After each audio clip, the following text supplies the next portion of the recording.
Hello and welcome to the Legends of Tabletop podcast. We are getting ready to jump into our runners game tonight. I'm going to kick it over to Jesse. He'll give us a recap and we'll, I don't know, go home, I guess.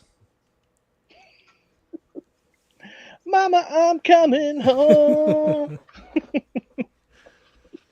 All right. Right. So last time you finished up, Huxley finished up his work, assisting on Zuchy's suit, where he got decked out with some nice greaves, basically like shield, arm shield thingies. I just realized, I just found out there's actually a real name for those. It's like I think it was like an Indian, um, or maybe Mongolian like arm shield that archers used to wear. But anyway, um, that just goes to show you there's no original ideas. Um, so yeah, so he got that decked out. Um, Huxley slept for a little bit while Smokey and Zuchy did a little bit of schmoozing. They ended up picking up a job to deliver some discharged batteries from Green Hills to Ingrahm, where they will hopefully be recharged and sent back. So they kind of packed all their stuff up, grabbed the defunct batteries, making a quick pit stop at under the bridge. When they arrived there, they were greeted happily by Brock, who sent many gifts and text messages to them. And Huxley was actually I believe you were in the process of trying to get the software and everything hooked up for the security system. When Brock attempted to get in contact with you, and he basically sent you a video of a Google Earth's map, right? And it showed a brief moment where he made a connection outside where there was a ping to several dozen blue dots as well as a handful of red dots around the mega mall area. And we basically had a uh-oh moment. And that is where we ended, and that is where we are picking up. So at the moment, you are in under the bridge with this news while also attempting to plan your short, although now worrisome trip from under the bridge back home to Ingrahm. Did I don't remember because I didn't watch the end of the video. Did we discuss that at all? I don't remember. Did Huxley have an appropriate amount of time to freak out about it? You freaked out a tiny bit, but the news is still kind of sitting fresh. Okay. So I believe the last conversation you had with Brock was, I believe that might be like kind of a secure. I don't think we do it. And then his response was, "Have you ever firewalled, bro?" Yeah. And yeah, I'm pretty sure that's kind of where we left off. So Okay.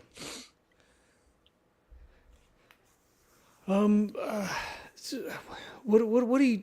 I mean, what do you think we should do? Because I mean, even if he's like, if Brock is firewalled, I mean, I guess that's fine. But like, if I mean, if they know there's a signal, then like that's bad, right? I mean, because there shouldn't be anything. I mean, that's why we're like waving his hands like in the inside the structure.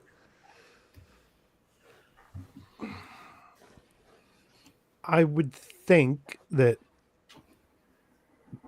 Brock knows how to handle himself and how to be safe. I guess right now that's the only thing we can rely on, right? He's been there and done that and knows how to keep his ass out of trouble. So that's what I'm hoping he can do.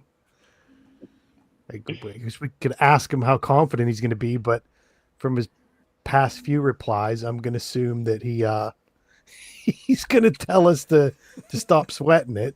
He's very confident in himself, so that's a good thing, right? So Yeah, I mean, I guess so. Well, if you think about it, he's definitely come a lot further than he had when we first found him. That's for sure. I'm sure. I'm kind of surprised that, like he's awake and, able to contact us. I mean, It's the Power talk to us. Family, and then he giggles. The three of us all do a high five. Jump up in there, yeah. Not 4. Zuchy doesn't lift Brock's hand up to also do a high five. I mean, he's been with us for a bit. We haven't really run into too much, and he's going to know how to handle himself and to stay out of trouble better than we are, right? So I guess we just have to rely on the fact that he knows what he's doing, and he wouldn't do anything to put himself at risk, which would then put us at risk. But we got enough stuff to worry about. I don't know if we can, throwing that on top. But yeah, I think we just got to roll the dice and keep that in the back of our mind and be careful. But I think he's taking care of himself, and hopefully that flows down to taking care of us, that he knows what he's doing and he wouldn't put us in any more risk than we're already in right now. Okay. So I mean, like, once we rest a little bit and the suits are all charged up, do we want to take Brock with us back to Ingrahm, or I mean, we could try to hook up something. I mean, I can leave Bob and Charlie and see, like, because if he can access the computers, like, I mean, because we network those in, then, like, he can use them to help himself.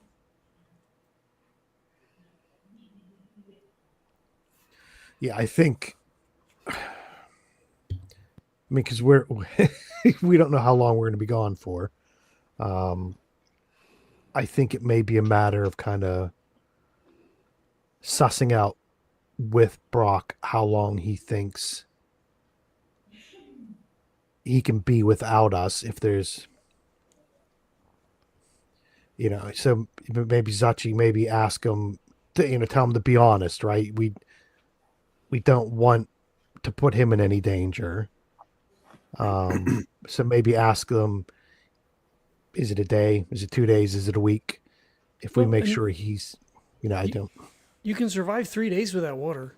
I think you could go for about 30 days without food, but I mean, it would be really crappy. Yeah, and I don't know. He's probably in better shape now than he was yesterday or the week before or a month before. He's probably doing better, but also what stage of his recovery he's in, right? If we leave him too long, does it send him back too far, right? If you or I give up water for a few days, that's different than, Brock giving up water for 2 days. You don't want to send him back where he starts regressing. So maybe to get a vibe from him, how he's feeling and what he thinks. And then we just have to sit down and see how we can set it up around here to make sure he's covered. Question: How long would it take just to get to Ingrahm from under the bridge? So Ingram's a pretty short trip. If you just go straight through, if you go through the Mega Mall and then through the park area, it's a handful of hours, 5-6 hours there. So, but with a couple of dozen users now, potentially. Yeah, I think Smokey's more worried about when he gets to Ingrahm and he gets smacked upside the head, and I think the travel distance isn't the issue. what we're gonna find when we get there. Yeah, I mean, in theory, we can outrun the users, right? I mean, at least we haven't encountered anything that's like the equivalent of an aberrant, like a red market's aberrant, right? Like they're Yeah. kind of slow and shuffling, and I mean, zombie. Well, We can remember what happened the last time you went through the mall. Did they chase us? Oh, they did chase us, didn't they? Oh yeah. I'm not worried about users. I'm worried about your mom. Is more what I'm worried about. Whoa. I don't know if I can outrun Hey, your that's mom. not cool. She's Around got my Smokey, I'd name. be worried about your mom too. She's got my name carved into a baseball bat somewhere. So I mean, I'm sure she'll be happy that we're back. I don't know if anybody else will. I guess maybe that's something we need to discuss, right? We know we're going to go back into the hornet's nest, so Well, if we bring back the batteries, maybe that'll be something that'll be like a show of, I don't know. Like Words a peace escape me. offering. Yeah, peace offering. That's what I was thinking. Thank you, Hux. I mean, So I and think- they might really. I mean, because we might be the only runners, and then because we haven't been back, so I mean, they might need us, unless someone else That moved is true. in. But Especially since the last place we were just at, they haven't seen a runner in a long time. So maybe. I think from the non-tangible standpoint, what do we want to share with them that we know or we found out that's happened to us over the past bit of time? I was going to say a few days, but it's probably been 6 months in real time. No, Well, we don't always have to show our hand either. We just see what's there first, and then kind of go from there. I think also from what we've seen, maybe we get a better view, and maybe it opens our eyes a bit looking around there to see if the weird shit that we've seen recently is taking place there. Maybe not to the amount that we've seen here specifically, but all the stuff that's not adding up, all the stuff that doesn't seem to fit in very well. Maybe either we see if it's affecting home also, or I'm just trying to think of a trump card that we have that if we do get locked up in a room and people are throwing shit at us, what can we say to deflect some of that is kind of what I'm thinking. But I think you're right, Brock. We want to keep our cards pretty close to the vest, but we also want to make sure that we're not in any danger, and we don't want them to be in any more danger than what they're in now. So I think that's pretty important. And also, I know we look alike, Smokey, but my name is Zuchy, not Brock. Zuchy. I thought in my mind I was saying Zuchy, but Yeah, in my head I sounded get like I it. said Zuchy. I get it. It's okay. It happens. Slip of the tongue.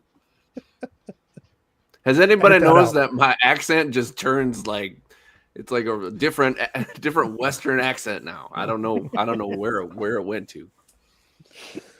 Mark that down. We can put an edit in there, and it'll just it'll be. He's got a It'll be very South Midwest accent. That's right.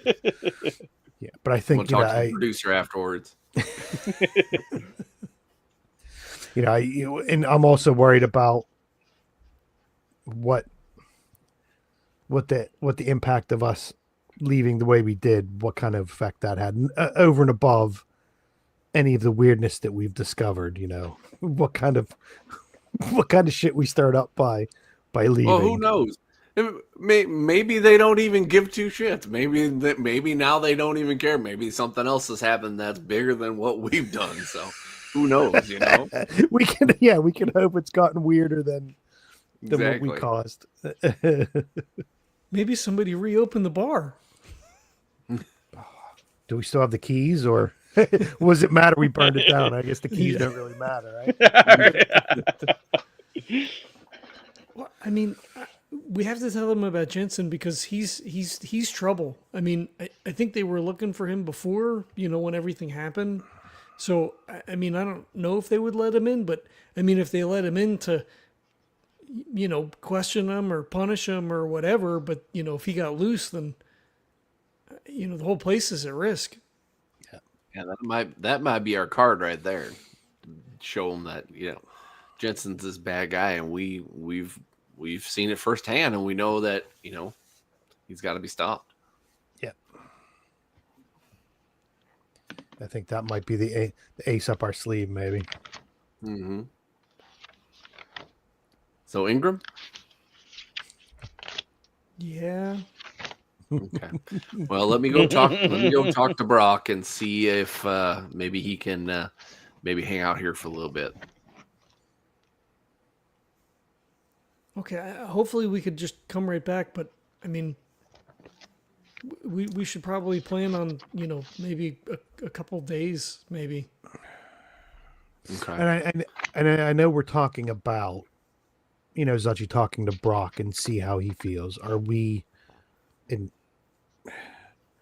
I'm leaning towards not bringing him with us just because it adds a complication to it and it puts him probably more at risk than us. But Yeah. Well, and if he's in the contact of other users too, who knows who's what to say? How that interaction's going to happen. Yeah. Yeah. Well, we can get them all squared away as best we can. Like I said, I can leave Bob and Charlie, so it hopefully it'll be fine. Yeah. Well, these days you never know what's going to be fine, but you know what? We've done a lot here. We know that this is probably one of the safer places than out there, so you might as well leave him here and get him set up for what he needs, and then we can head out. Okay. Yeah. Huxley so would I go think- off to prepare, fluids and whatever shit we need to do to get ready to get him prepared while you're going up to talk to him. Okay. Yeah, so that's what I do. I go up and give him the news. Okay. So yeah, he sends you, so when you tell him, we're gonna be gone for a little while, he sends you you get a ping on your watch, and it's ... okay. And he he looks at him or whatever. He says, "Well, Brock, I wouldn't mind taking you to Ingrahm with us, but what you showed us with those users kind of at that mall there, there's probably gonna be a lot more danger there. And I don't know. I love you, but I don't know if you're quite equipped for that just yet." He shoots back the pouty SpongeBob meme and then says,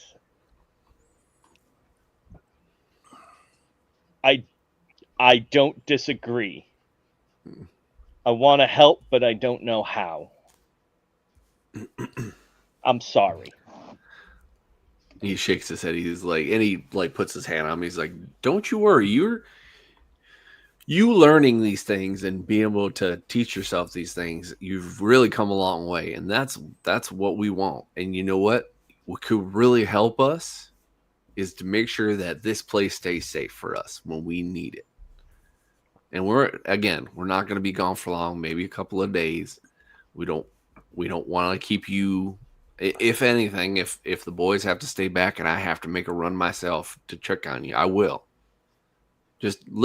I want you to know that you do matter." Said, don't go out there alone. Stay with them. Okay.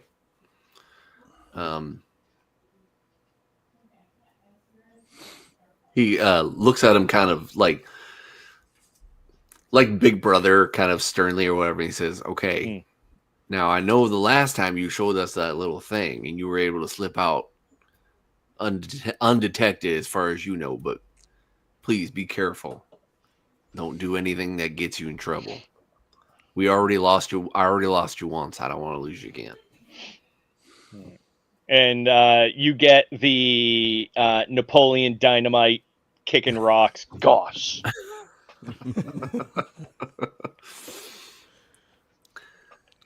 Um,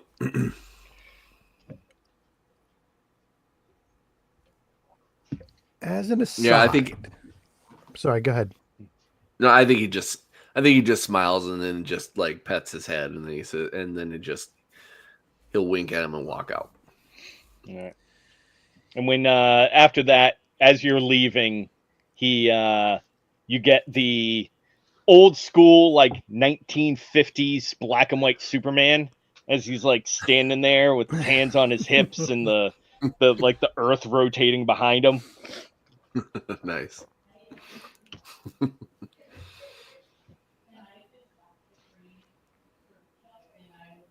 What were you gonna say, Kevin? Well, I was just gonna say, I'm just from.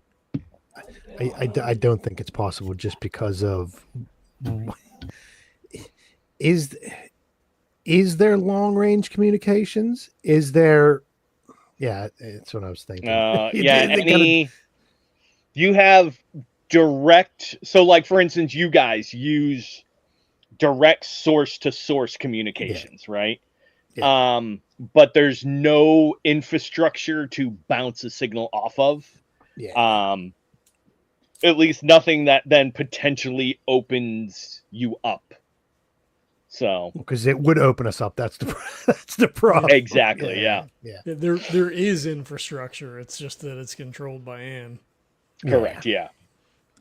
Yeah, because that's what I was thinking. Even if it's just like a short burst kind of thing, it doesn't matter because then that signal will triangulate you. So it's not like you'd have comms open the whole time. But yeah, even that. Right. Even that short. And that being said, like it has happened before, right? Like, Marla sent you the SOS message. Yeah. Right. There are like distress beacons that can go out, things like that. But again, that's more of a, it's risky. Yeah. And it's still like a direct. So like it's basically like an amplified signal that goes out. So it's not worth the risk of, because it was just hey, let's check in on Brock, see how he's doing, but yeah, it's not worth the risk of even trying to do that. Right. It's that's like a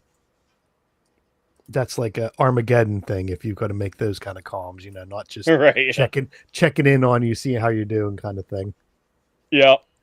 And even the distress signal is dicey, right? Because if you're in distress and stuck, then you sending out an amplified signal and not moving, right? So then you can, so we can find you, but also everything else. Everyone else can too. Yeah. Everything else that can pick up that signal can find you. Yeah. And I think from Smokey's standpoint, right? He wants to make sure that Brock's all right for Zuchy's sake, right? Right, yeah. But in the grand scheme of things, if you get down to it,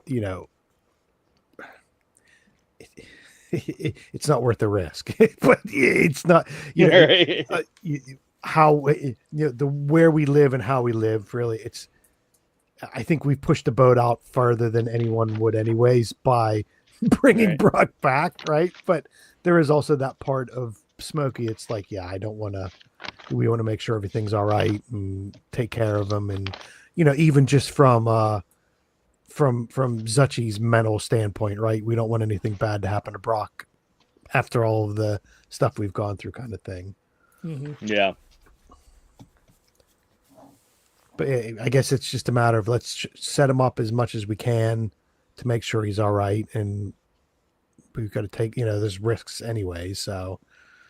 And he's survived this long, right? So he's, as long as he's fed and watered enough, anything else, he can take care of himself. Like like John was saying, the body can last a certain amount of time. It's just more the not adding any extra stress onto him, recovering and things like that. So it regresses. Yeah. Yeah. Well, yeah. I mean, if Zuchy didn't do it, then Huxley would get him bathed. New clothes. Get all the saline lined up. I don't know. Is he? Because he's still not like physically mobile, right? Correct. Yeah. So I assume he's probably got like a pick line in then or something. Sure. Whatever Huxley was able to set up. Yeah. Right, because if he can't swallow, Yeah, he right, can't then he eat. can't eat Right, if yeah. no one is around. I mean, I don't. We Right. didn't establish that. I don't know, like if Yeah. if anything works. Right. I mean, he is comatose, right? So he is completely physically inactive. Okay. Yeah. Mentally very active. Yeah. But, okay. yeah. Yeah. So probably a pick line then, so that he can get whatever we could throw in the blender and. Right. Yep. So I'm assuming with their fine manipulation that the Oxbots can like connect and disconnect like that. Like if they can help me do mechanical and electronic things, I'm assuming they can. Right. like, Yeah. Just pop stuff Right. on and off. Yeah. As long as you're able to properly. So they're not normally meant to work autonomously, right? Right. But if you can program them with specific duties, and kind of pre-programmed routines, then yeah, and they have the like you said, they have the manipulation to be able to do that. So Part of me is hoping that Brock is just going to be able to sort of hack into them, like if they're right, because essentially they're Wi-Fi, right? For all intents and purposes, right? Bluetooth, right, yeah. I mean, they hook up to you to the so- suit. Yeah. So Right, yeah. what I'd like to do is then just remove that module from the suit, Mm. hook it up in the bedroom, Yep. and then be like, hey, Brock. So like, this is Bob and Charlie, and he's just like got them in his hands. So I'm gonna leave them here, but like so they connect to the suit, right? But in the unit, but I'm gonna leave the unit here, so it's not really the suit; it's the base thing. But I'm gonna leave them here. Do you think you can like maybe? I mean, I can try to program them to like do the things, but like since you can, connect. If you can connect to them, then you can get them to do it, or I can help you, or if you could help me to get them all set up. And you get a ping on your PDA, and it is the over the top, like 2 hands grasping GIF. Like, Okay. all right. Why don't you go ahead and let's see if you're able to actually get this set up and programmed. I'm So I assuming it's am going to be throw mechanics. yeah, that makes sense. I'm gonna throw a snag in here only because you're using the unit outside of what it's meant for. Yeah. So this is going to be a 7. Oof. All right. Is he assisting? You know what? Sure, why not? So that's going to get you an extra D6. All right.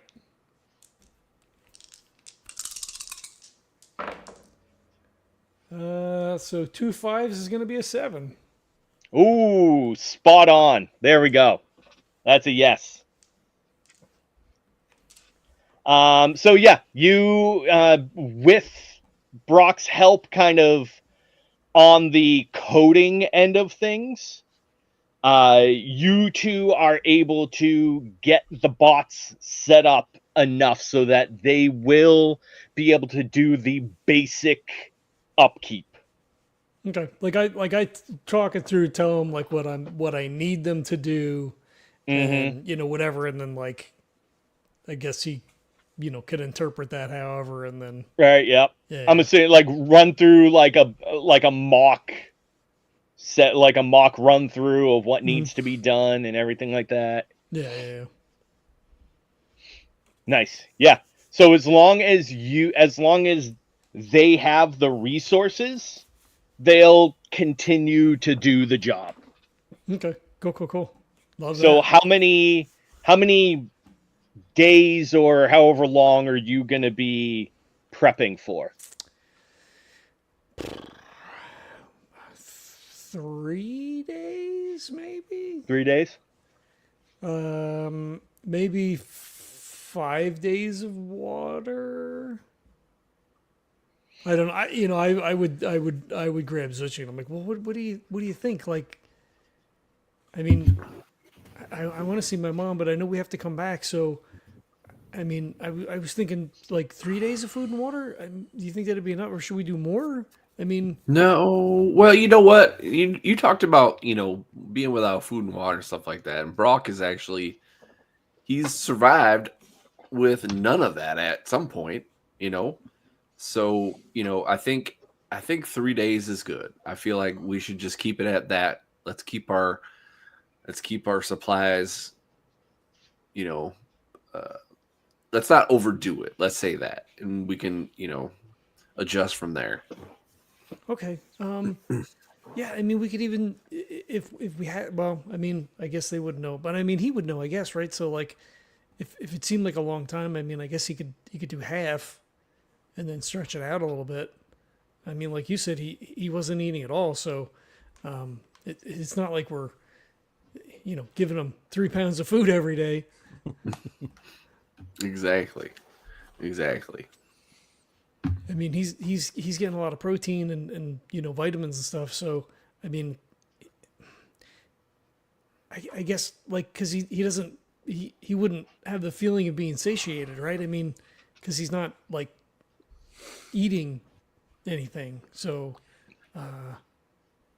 Yeah, his body probably has gone a lot longer than any of us have. So we said we don't want to. We want to make sure that his recovery isn't kicked back by not having it. But I think he's probably a lot tougher than any of us are.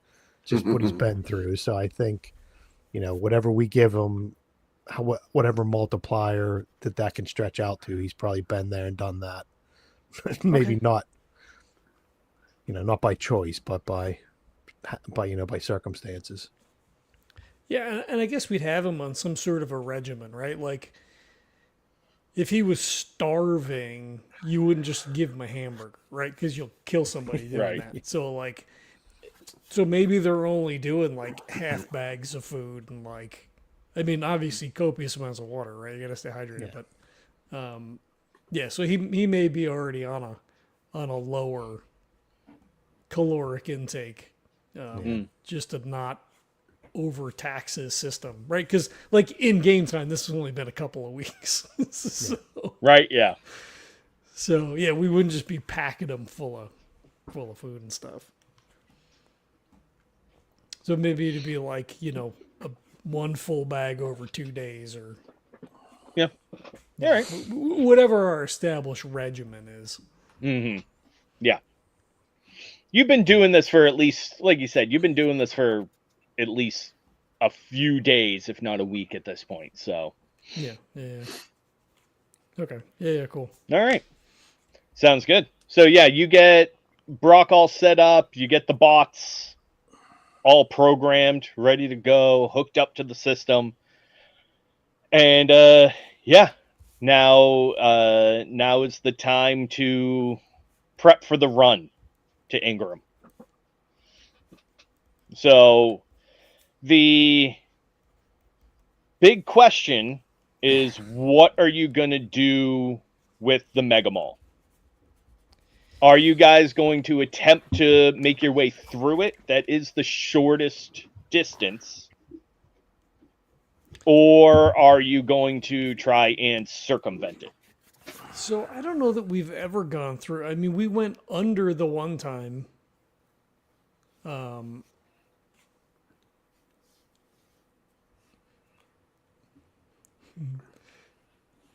We went under the I can one still time. hear you. Keep going. Yeah, I know. I know. Yeah, so we went under the one time and used the trolley thing or whatever. But I Correct. think when we had come back, well, Smokey blew up at least part of the passage. Yep. So we know we can't use that. So on your run to and from Green Hills the very first time, you use the underground passage. Mhm. Then when you fled Ingrahm the last time on your way to under the bridge, you did go through the mall. Oh, that's right, because we got chased by the users. Yep. Yeah. How many?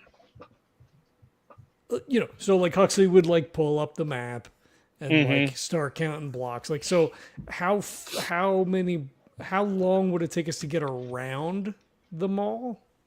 Like, how So much if you time want to would go it add? around the mall, you can either go to the north or to the south. If you Okay. go to the north, it's going to be 3 zones. Okay. And If we you go to the south, it will be 4 zones. Okay. So if we go south, it's 4 zones. If we go north, it's 3. If we go through, because you remember the last time we went through, that's when we went through the mall, and then the users they chased us, but then remember they fell or they jumped off of the upper stories and just,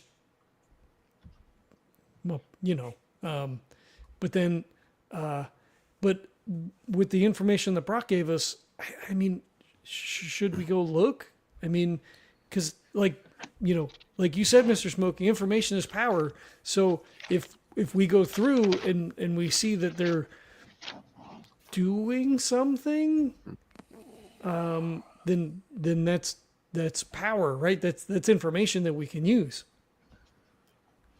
Yeah, I mean, it's more dangerous. I think going that way and seeing what's going on is probably a good thing. It's just we've got to prepare not to set up for a big huge battle. Let's try to figure out if we can go and see what's going on and have a quick way to get away if it does go a bit wobbly, because we're not going to want to be stuck. Yeah, I think you're right. I think we do want to find out what's going on, but we also want to be careful that we don't get ourselves stuck into something that is going to cause a lot of danger or problems. I mean, I can maybe set up a couple of alternate routes at certain points. So, like, if things get really bad, then we can go north or south from wherever we happen to be at that moment. Yeah, I think that's probably, if you guys agree, I think we're going to want to know what's going on there, but we also want to make sure that if it does look like it's too big for us to handle, that there is a way for us to get the hell out of there as quickly as we can. Agreed. There was a lot of them, so Yeah. Mm-hmm. Yeah. And- Main thing is just to be careful. yeah. Do you want like a cartography roll to like plan alternate routes? Yeah. So this is actually going to take us into the lock-in phase. Ooh. New rules. So hopefully, this is because remember playtest. This is my attempt to kind of streamline the planning process of everything. So what we're gonna do is this is your way of charting the quickest and safest path through the gap. Now, it's important to take this time to think about or get a sense of how you can speed through the gap as efficiently and safely as possible. Intel might give you an edge in planning, which I am counting the information that Brock gave you as intel. So that is what we're going to do. So it is you can use think or sense or anything like that. You can use whatever bonus whatever aspect you want in that respect. And yeah, your roll is against the gross rating of this gap, which in this instance is 6. So I think we know who's probably going to take the lead on this one. Huxley, is there anything that Zuchy or Smokey want to do or can possibly do in order to assist the routing process?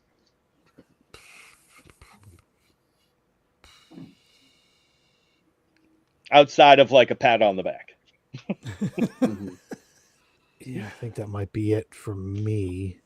Yeah. I don't know. I don't know how much I can smooth talk him to get him to make it better.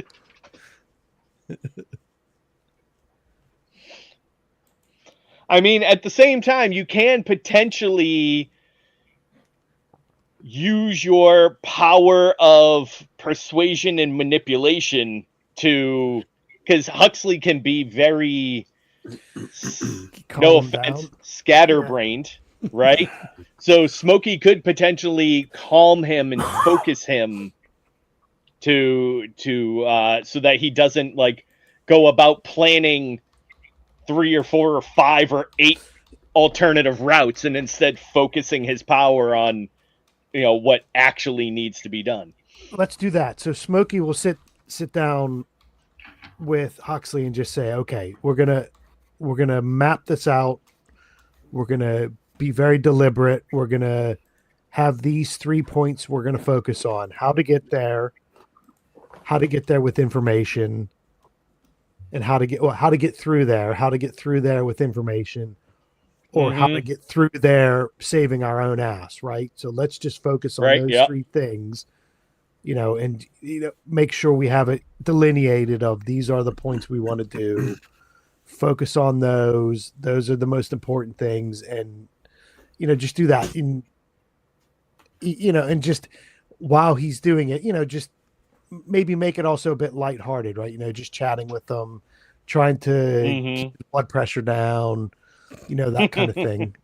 That might be the best thing to do. Yeah, let's focus on these specific things. Don't worry about the other stuff. Just map these out, and just chat with them, make some small talk to distract them if he starts going a bit wobbly, that kind of thing. Are you sure? Because I can make like a route like every half zone. Like if we need, like if things get really bad, like we could go this way or that way. Like I could just plan out like every so often just like a different route going out from from the main, right? And just in case. If each zone there's an option of there's a bug out option, there's a check and see what's going on option, or there's just go straight through for each of the zones. But make sure you're focused on just getting that information. Don't try to bundle it all together that everything has to be perfect all the way through. Just focus on getting our ass there and back in one piece. But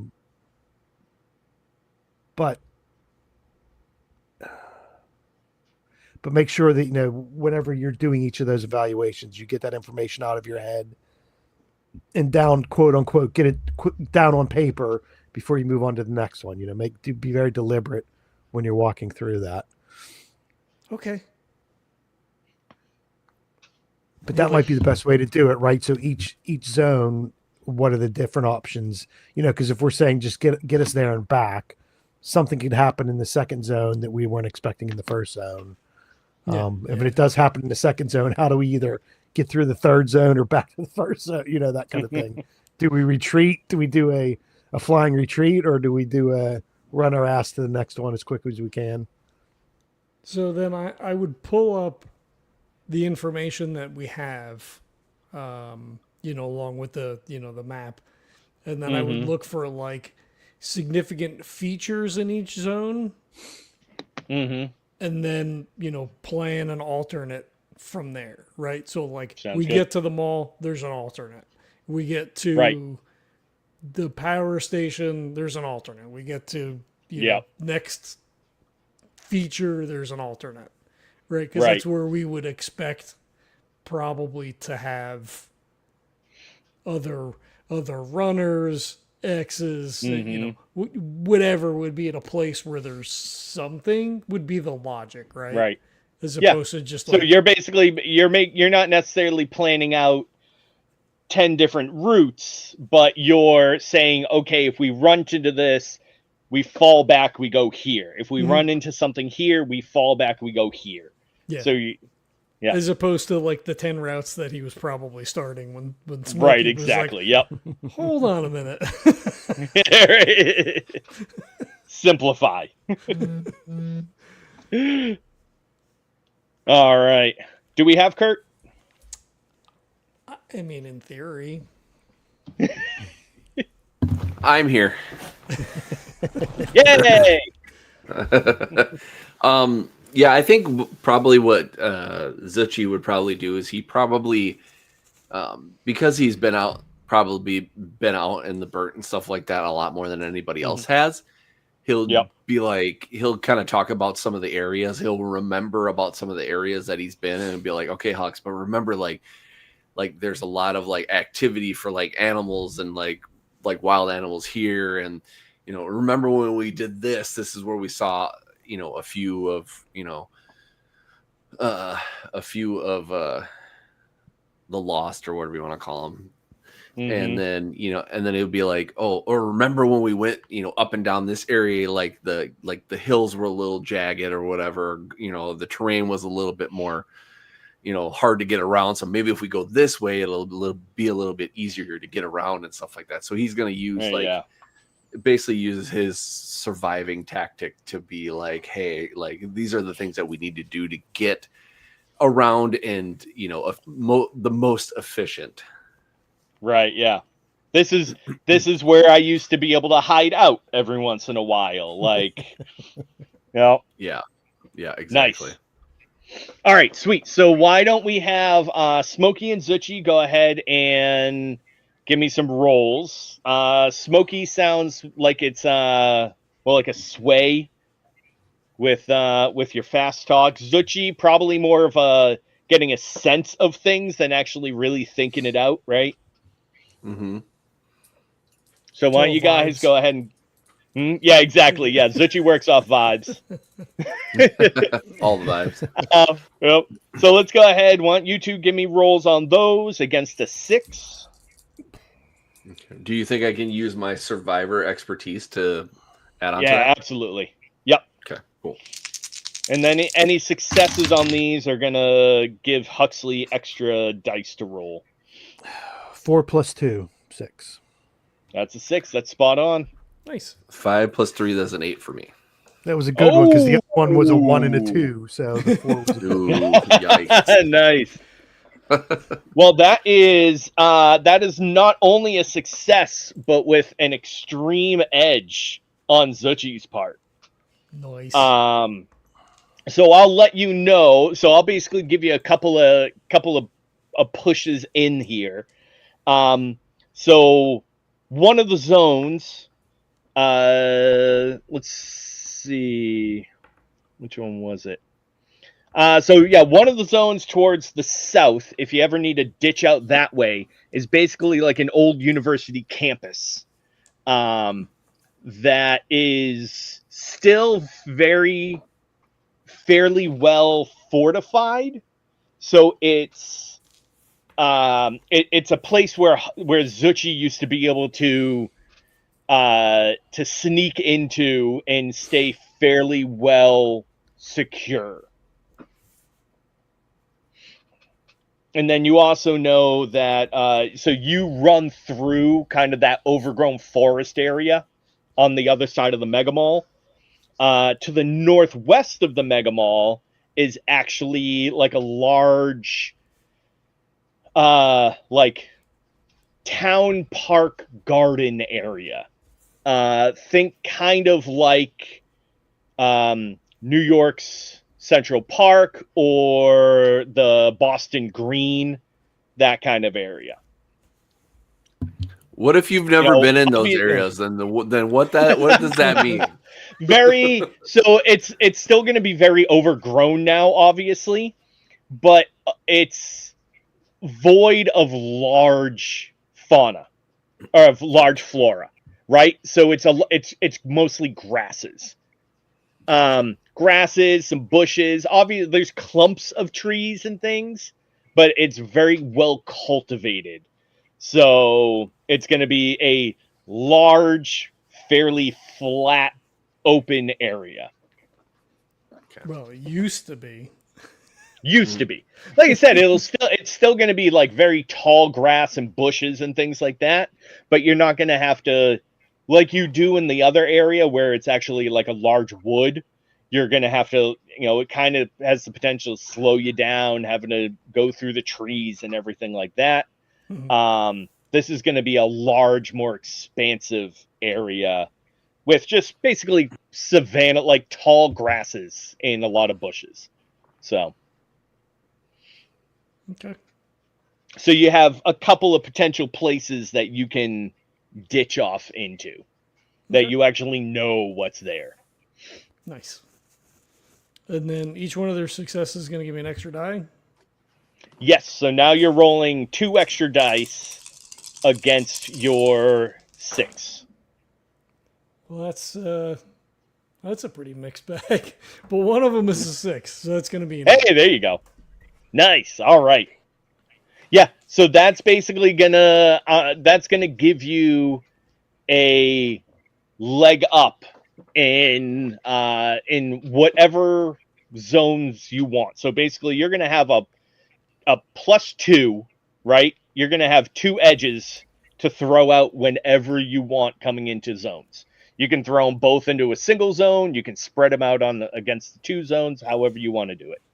Okay.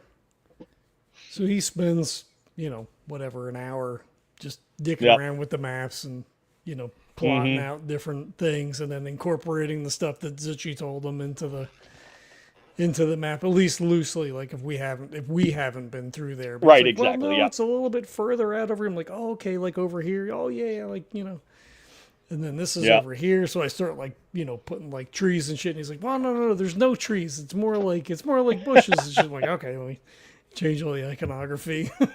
Nice. Yep. Awesome.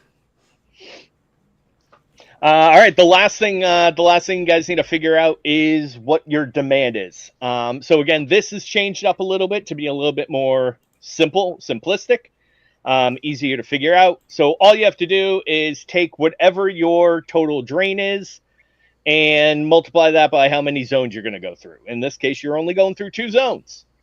So just take your drain, multiply it by 2. That's what your optimal demand is for this run. Okay. And then, of course, whatever's left over is what your reserve is.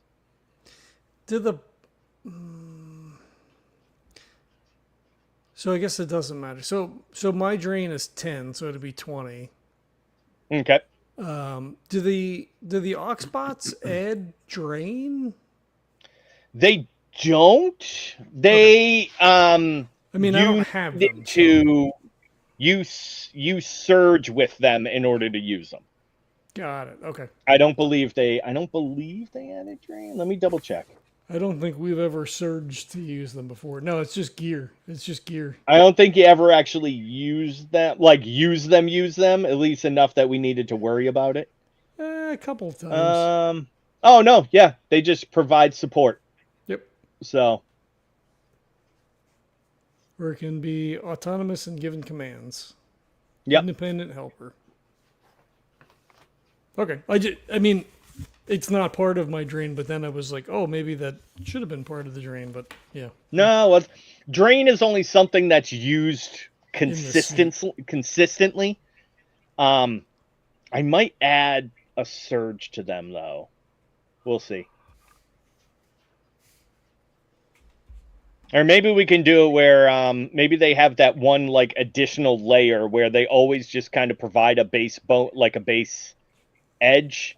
But if you do want to use them fully autonomously, then it requires a surge. That might make sense. We'll see. That's down the line. That's a little idea. All right, yeah. So Hux, your drain is 10. What about Zuchy? What was it? Your drain times 2? Is that what you said? Yep. Yep. So that'd be 18 for me. 9 times 2. Oh, nice. All right, so Huxley's at 20, Zuchy's at 18. What about Smokey? You're muted, sir. So I'm trying to find my stupid sheet and I can't find it. It's in the runner's camp, I believe. Yeah, that's what I was trying to. Why is that not going to that? One of these link? days I'll get you guys actual character sheets. Yeah, because it's going to the Google Docs, but it's not. Smokey has a drain of 8. 16. So, which means, yeah, you would be 16. So, and holy I shit. get the most drain now. Hmm? Said, how did I go from having the best to having the most drain? I don't know. Oh, the Cardo mod, that's 2. Yeah. Oh, yep. And then I picked up that HUD, so yeah. Yep. Yeah, so there it is. There we go. Yeah. Got the sheet. Okay. I got it. Never mind. Yep. Yeah. 8, 16. Yeah, sweet. Yeah, so you guys have nothing to worry about right now. In theory. Well, you say that. Yeah. Right? Exactly. Well, so I mean, what? So Zuchy has shelf 12 reserve. Huxley's got 11 and Smokey has a lot. So you guys are okay for now. Nice. It's what you get with a tiny little two zone run. So Yeah. all right. So yeah, you guys have your route. You have your demand all set up. You are ready to go whenever you want. And the suits charge pretty fast, right? I mean, relatively. Relatively, yeah. And I mean, you were fully charged up from Green Hills, right? You ran one zone to under the bridge. Oh, okay. Yeah. So you've been charging up in the last several hours that you've been here. Let's say even if you were here half a day, that would be enough to recharge that one, that handful of power. Right. So, right. Okay. Do we just take off then? Do we sleep and then Take go off, in the eh? morning? Or I mean, I guess if it's one zone, it's not that far, right? I mean, I guess, and then 2 zones is. I mean, Did we mention before about taking back the extra suit we had? Or did we say we were going to keep that? Yeah, so I guess I'd have to disassemble that too. Do we want well, to take you don't have it back? yet. That is with Marla at Tazane. No. There's extra suits here that I've capitalized. Oh, those, we yeah. were going to take one of these back. Did we want to Oh, take... were you? Yeah. Okay, yeah. As Yeah, a we're not peace clearly- offering. Yeah, we're not going back to Tazane at all. Yeah, no, we were gonna take one of these as a hey, so we know we stole a suit, but like, Right. here's another one. We got a whole bunch of ones if you need them. This is just. That wanted to would. keep- So I'll say each of these suits is probably a size 4. So I don't know. So Smokey's already carrying the batteries. So he's loaded up. So if it's easy enough to disassemble, like I think we talked about it the last time, maybe it was post show, that we just do like the C-3PO and Chewbacca thing. So like we take the legs Yeah. off. Yeah. So whether or not Zuchy and I split, somebody takes the legs, somebody takes the top. You could do that. Yeah. Or, I mean, I think either one of us could carry 4, but we'd need to make it smaller so that it was easier Right. to get around. Yeah. I feel like Zuchy would take the top and let you do the legs. I don't think he'd want to take all of it. Otherwise, that would kind of limit his agility. So, Right. Yeah. Okay. plus he could just strap it to his back, and if he has to use that as an extra shield, then hey, why not? Oops, we have no more suit. Sorry. Right. Do you need a roll? We have for that, most of or- a suit. Mm-mm. So you two splitting it up then? Mhm. All right. So if you split up, it doesn't affect the drain on either of you. It's Okay. below your load. So Got it. Nice. Do you need a roll, or we're just gonna hand wave that? That's no, you just easy I'll enough to- I'll let you break that up easy enough. We'll say it's something that you could have, if you were planning on doing it, we'll say that you could have done it in the meantime. Okay. So Cool. I guess that's it then.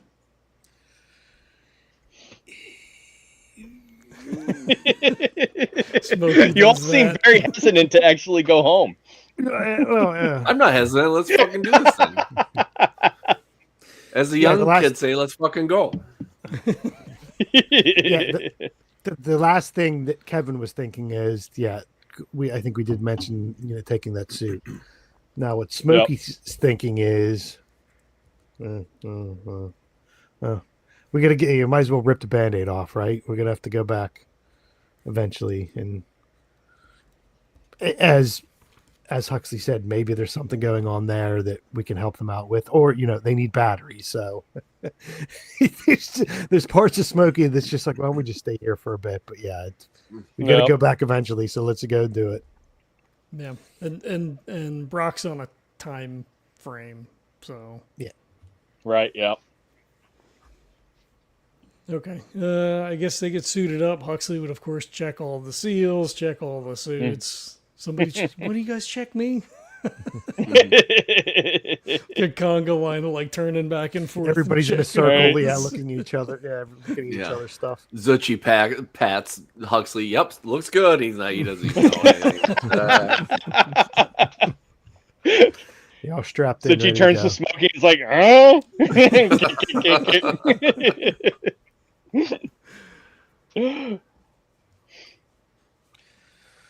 What The little time of turret day bot is it? comes over and it's like.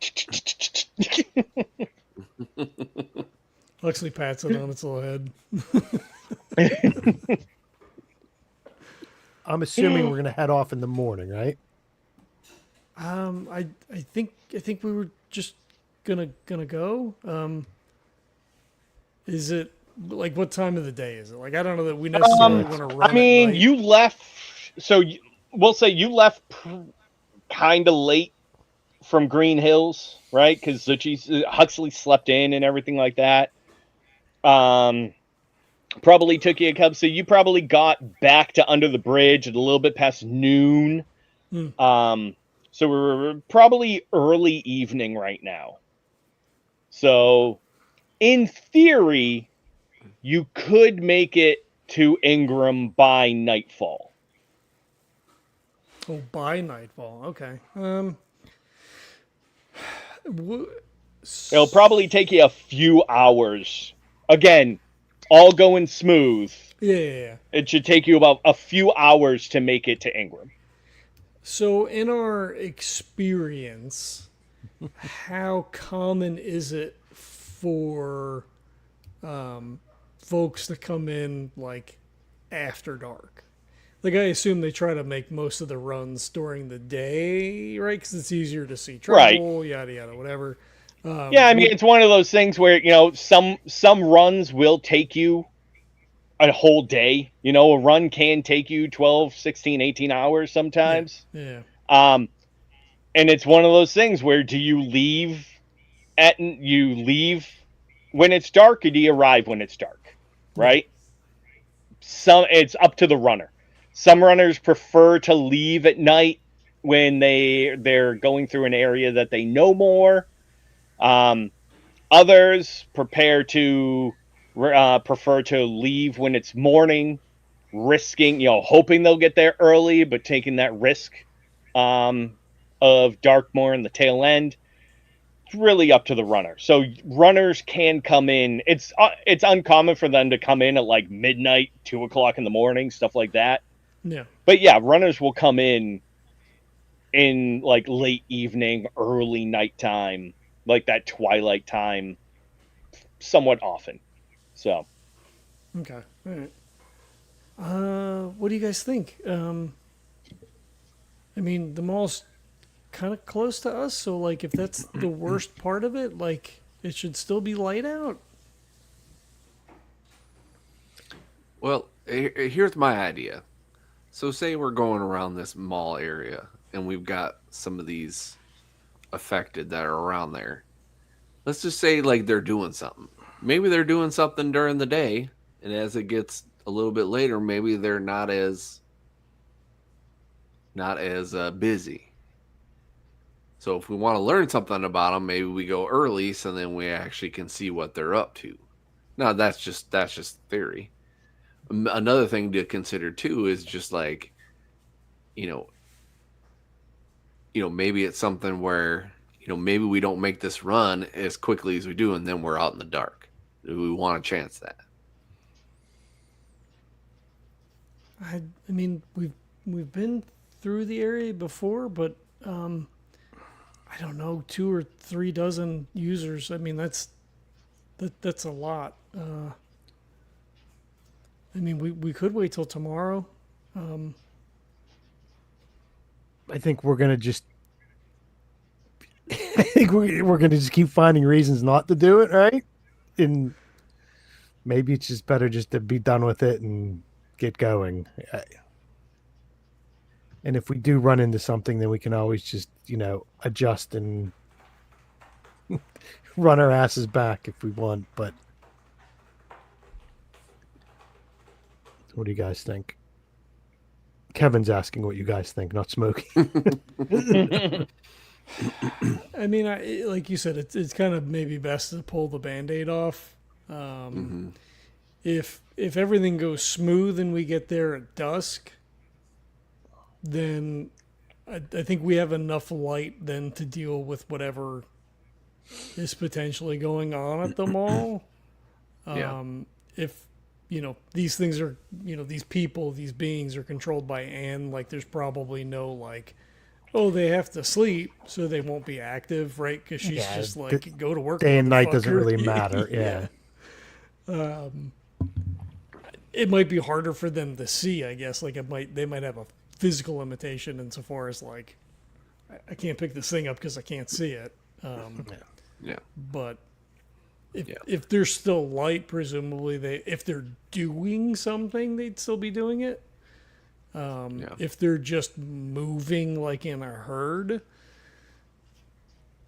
then I guess in that sense it doesn't matter. Like, we could just mark them on the map and be like, hey, they were here on such and such a date, and we don't know if they're still there or what they're doing.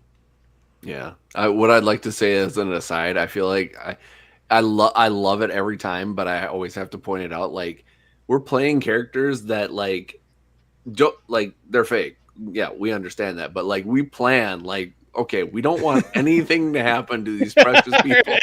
And it's like, but do we want to go? Nothing's do we gonna not happen to wanna my go? sweet, sweet baby boy. Yeah, exactly. Well, but that's the thing, though, right? Like there are people that exist in this space, so they wouldn't just be like, "Oh, I'm not gonna just run outside and whatever," because you wouldn't do that. Which is funny right? though, Like, but that's how we play them though. I guarantee you there's other people that are like, just fucking go, would you? Jeez.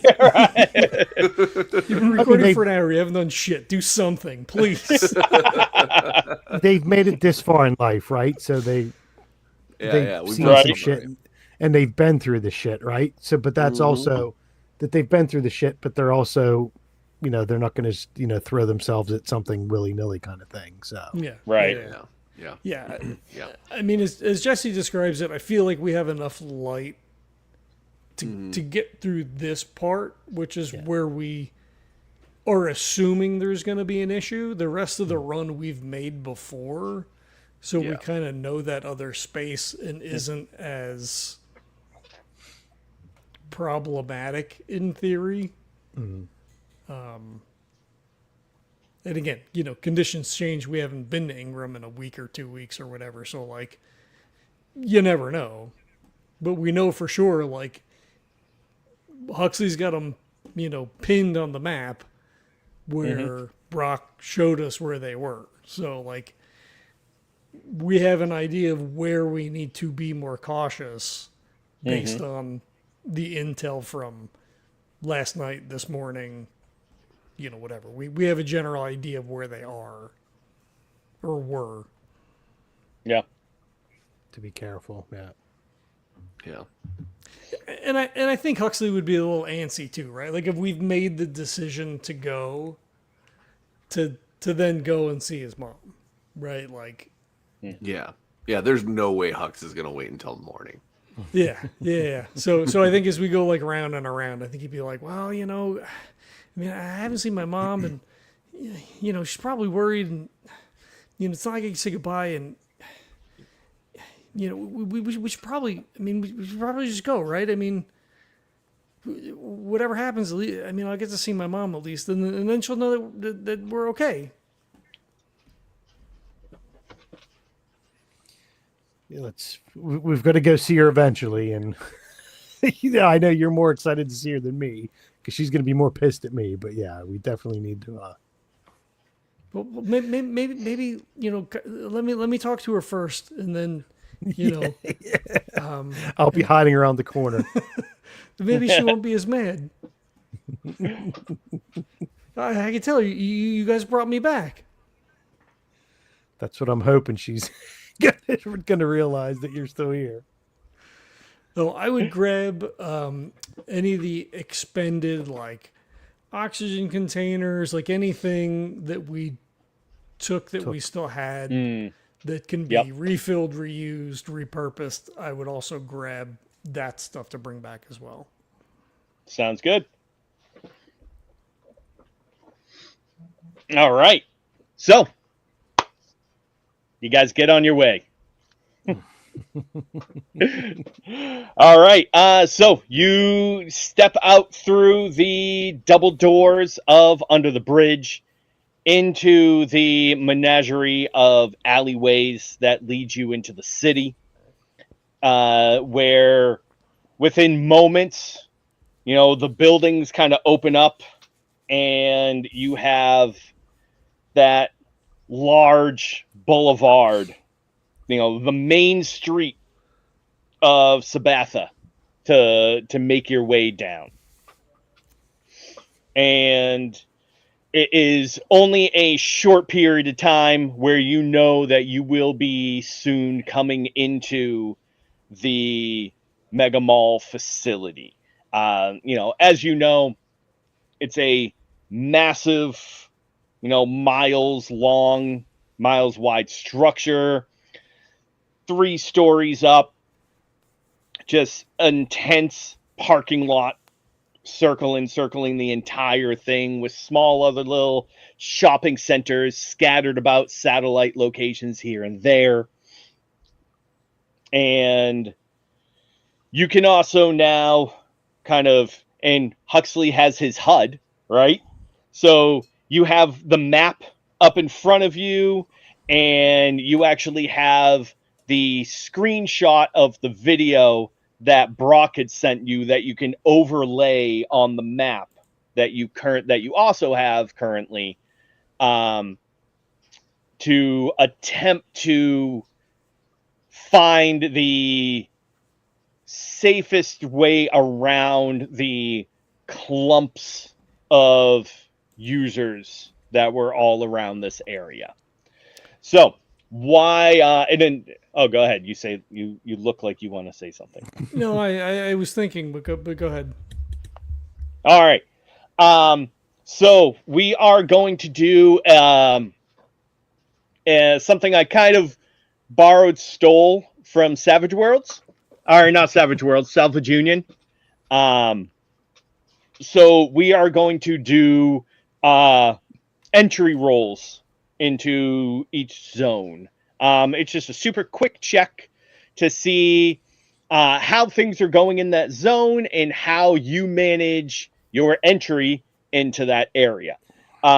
You can think, sense, move, force your way through however you want, whatever aspect you want to use. However, the main approach is going to be speed. After all, you are runners, you are running, so you are going to use your speed as your bonus to your aspect in this instance. 0. Yeah. And yep. So I'm gonna use think. Obviously, I've got the map up. I'm plotting things out. I'm looking at different things. So that's gonna be my go-to. Sounds good. And each of you are also going to make your own individual entry rolls for this. So my highest is a 4. Beautiful. What would Smokey use?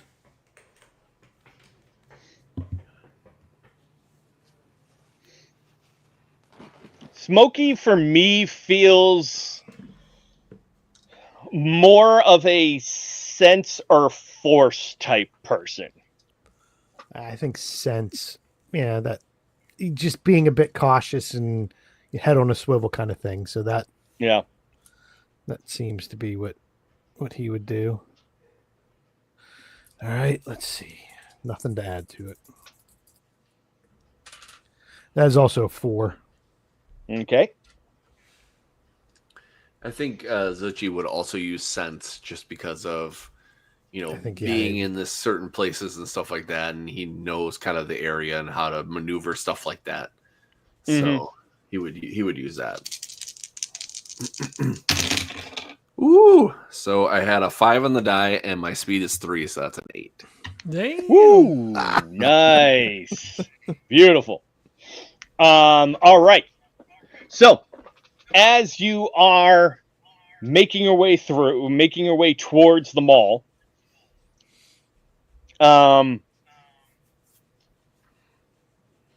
Smokey is kind of trying to get a sense of where everything is, how everything's gonna go. But, the last time that you were here, everything was kind of jumbled. You were in a rush. There was a lot going on. Energy was running high. Plus, you've also got a lot going on in the back of your mind, too. Like, what's going to go on when we get to Ingrahm? How's Huxley's mom actually, and not only, in a sense of, man, is she going to slap me again type of thing, but,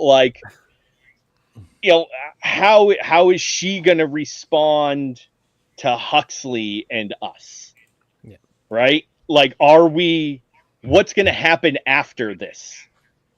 Is Huxley going to still be with us? What's going to happen to you as runners? What's going to is the city is Ingrahm just going to be like, hey guys, welcome back? So you have a lot kind of going on in the back of your mind. Huxley as well. You've got not only a lot going on in your mind, but also going along right in front of you, right?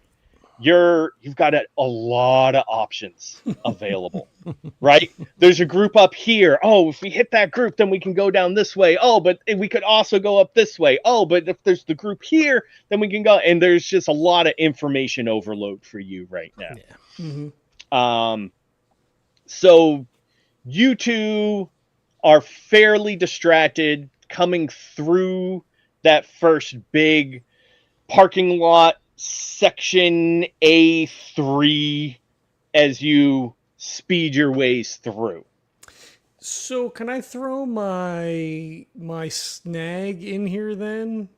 And because this is leading into because it's distracted. Mm-hmm. So he's doing it right, and he's kind of like seeing where all the stuff is. Like he just kind of stop. Like he slows to a stop, Mm-hmm. and it's just like, oh shit! Like fuck this over here and this over here, and like he almost forgets that they're running, and he's just like doing all the calculations, right? Like he's just going through all the things and just like. Oh, but wait, ooh, but that's like, but then over there, but like we should probably stop and like look to see what they're doing over here. And yeah, he just stops. I'm gonna use that. I'll have something for you in a moment. Okay. All right. Mm-hmm. I like That's that. why So we yeah, have you're it. running. Yep. So yeah, so we have the distractions from Huxley and Smokey. Zuchy, you are powering along, right? And you're in your element right now. This is what you do, right? You are a survivor. Head on a swivel, eyes wide open, seeing everything around you.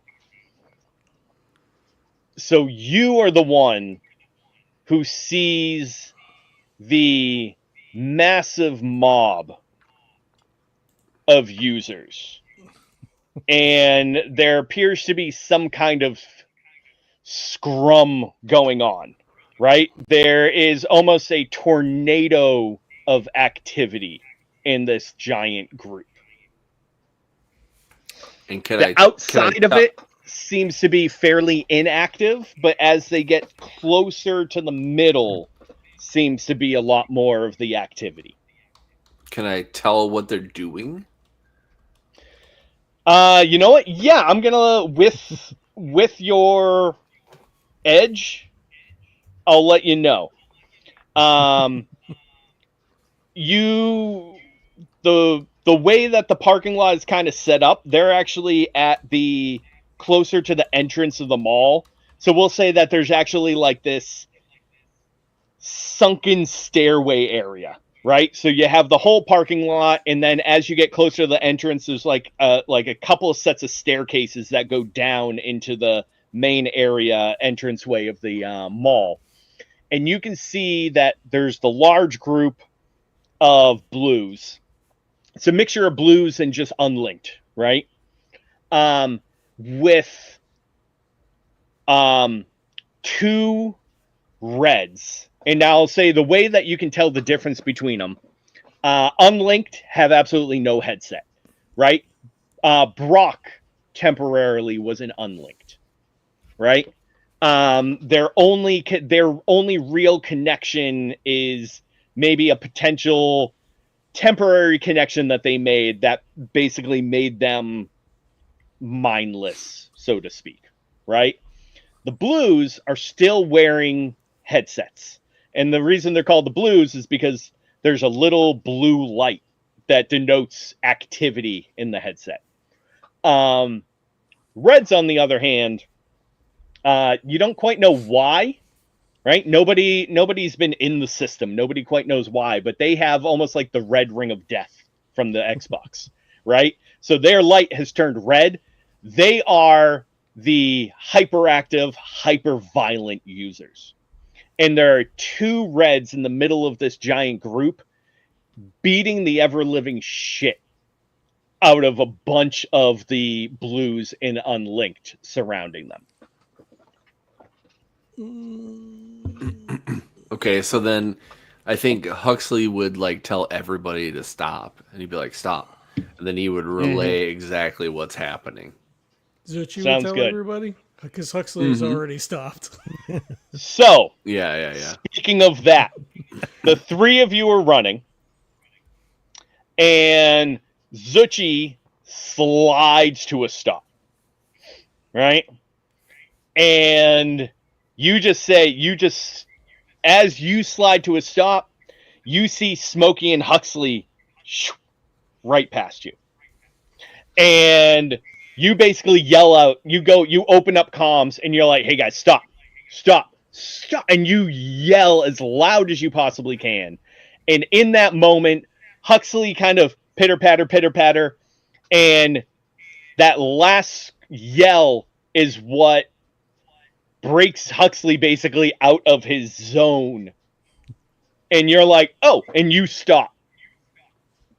And as you do, you kind of look beyond the HUD for the first time, and you realize that you are surrounded by users.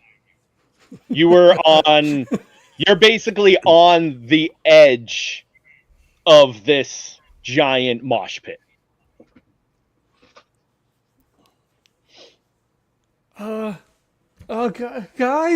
Guys, and like he starts to like back up, like have his hands out and just kind of like looking like he doesn't know if anybody's like right behind him, so he's just trying to extricate himself from this mob before they realize that he's standing there.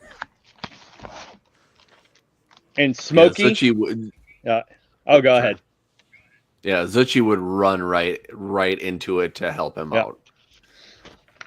And Smokey, this is the moment too that you look over and you see Huxley in the mix of all of these users. And then Smokey swears and Fucking kid. starts staring, his head's whipping around. Okay, what are we going to do to get the fuck out of here is kind of what he's thinking right now, so. All right. I am going to so first off, Huxley, Mark, Smokey, if you run in right now, after all, you are a protector, right? I'm going to pull on that and say you right now have to fight against the urge to just run in and get Huxley out of this mess.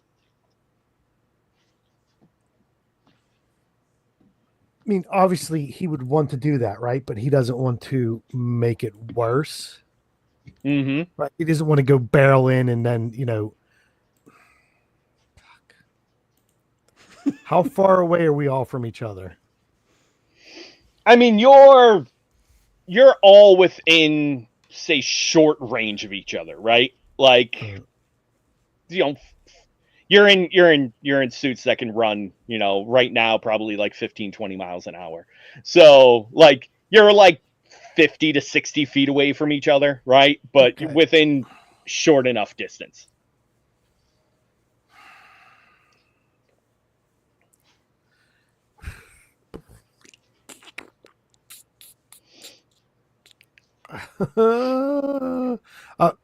Smokey's going to go bolt at Huxley and try to drag him back. You're right. I mean, that's what he would do. So that's what he's going to do. Right on. Cool. Go ahead and take a mark. So a mark meaning the first checkbox on the damage track?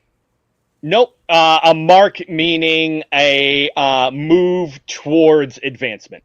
XP, basically. Oh, an XP. I see. Yes. Got it. I knew that one.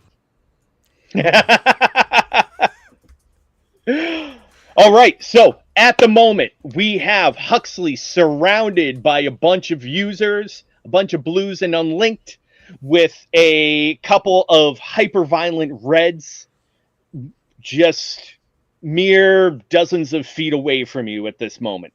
Although with a crowd of others in between the two of you.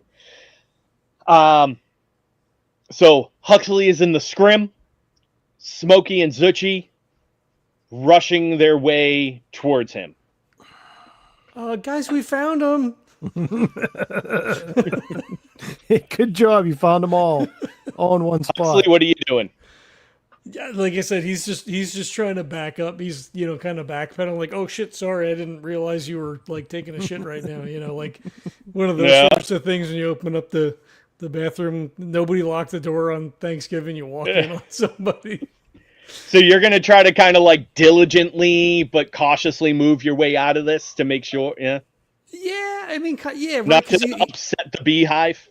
Yeah, exactly, right? Like, he's not like, oh, fuck, like, flailing his arms. He's like, oh, shit, like, just kind of, like, backing up, kind of, like, trying not to really jostle anybody or, yeah, just get the hell out of Dodge. All right, cool. How about Smokey?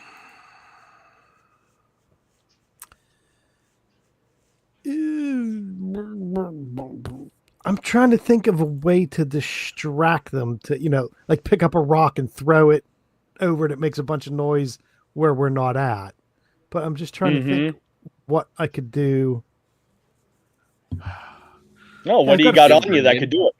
Yeah, I got a flare. Can I shoot a flare over, over where we're not at? I mean, I think that would be just for a distraction kind of thing, and maybe just to blind them for a second. I mean, that would be what he's going to try to do. I think that would be what Smokey would do. Yeah, nice. How about Zuchy? Zuchy is going to try to get in as stealthily as possible and quickly as possible to grab Hux and get him out of there. Awesome. I like it. All right, do it up. Give me some rolls.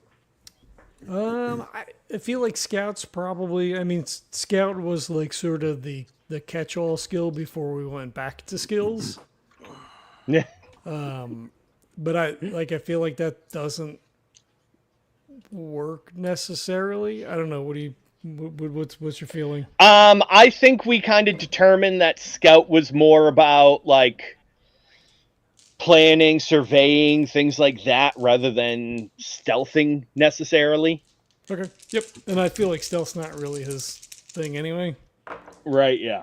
Uh-oh. That's so I will let you know too. So you guys are, the initial tier of these guys is pretty low, so the difficulty isn't all that bad. However, you are going up against many of them right now. You have the chance, any one of them that you kind of stir up can then cause the wave. So right now you are going against a 7. I got a 5 high. I don't have anything to add to it. Yeah. I don't think I have anything to add mine either. Well, you're using I think a I'm piece gonna of use gear, though, right? I mean, Yeah. it just Yeah. happens. Yeah, I'll give you the Okay. And I believe the gear actually does an I'll say technically it's an extreme snag. That's what it says, yeah. That. I'm going to give you an extreme edge on this roll. So I'm going to give you a +2 on this roll. Knowing that if you fail,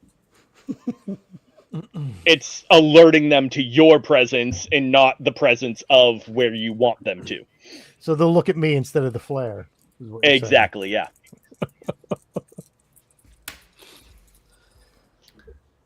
Is it okay if I use protector for mine since I'm trying to protect him Yeah, from what's absolutely. happening? Okay. Yeah, cool. Totally.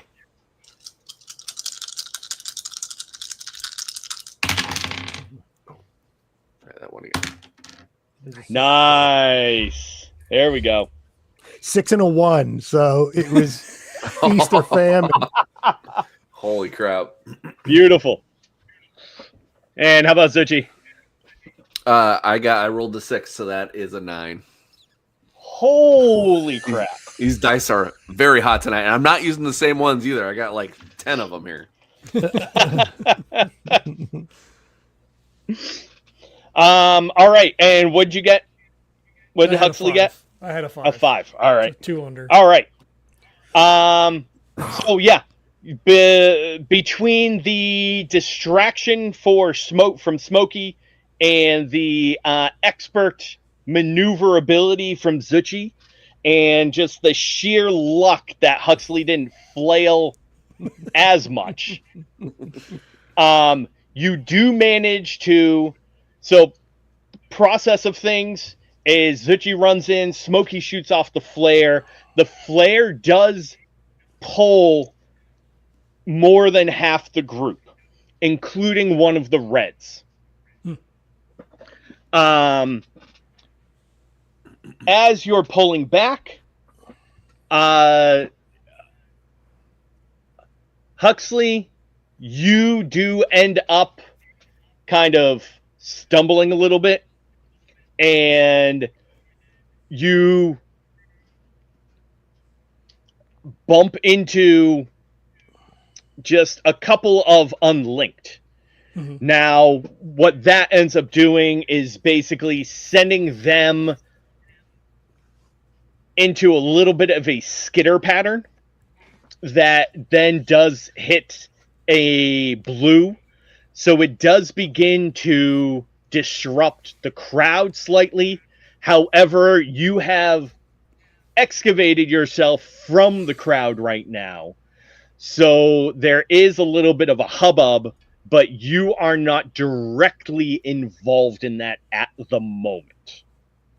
Okay. Like he would skitter away, you know, if you said it like he stumbled, tripped or whatever. It's kind of like, you know, on all fours, kind of like skittering away, standing back up. Whoa, what are they doing? We should get out of here, right? Come on, let's go. Yes. Get out of here as soon as we can. Why didn't somebody tell me they were there? We were all in our own head. People or whatever, those half of those users or whatever, what direction are they headed? Like, where did you shoot them? So half of them, actually, I'll leave it up. Smokey, what direction did you send them in? So if we're walking and then we just like bundled into them, I think Smokey's reaction, so it's on his left hand, so he would have just pointed to the left and shot, right? So if we were walking forward and they're in front of us, he would have just shot it off to the left. He just whipped his arm out and did that. All right, yeah. So yeah, we'll say that is away from the entrance to the mall, right? So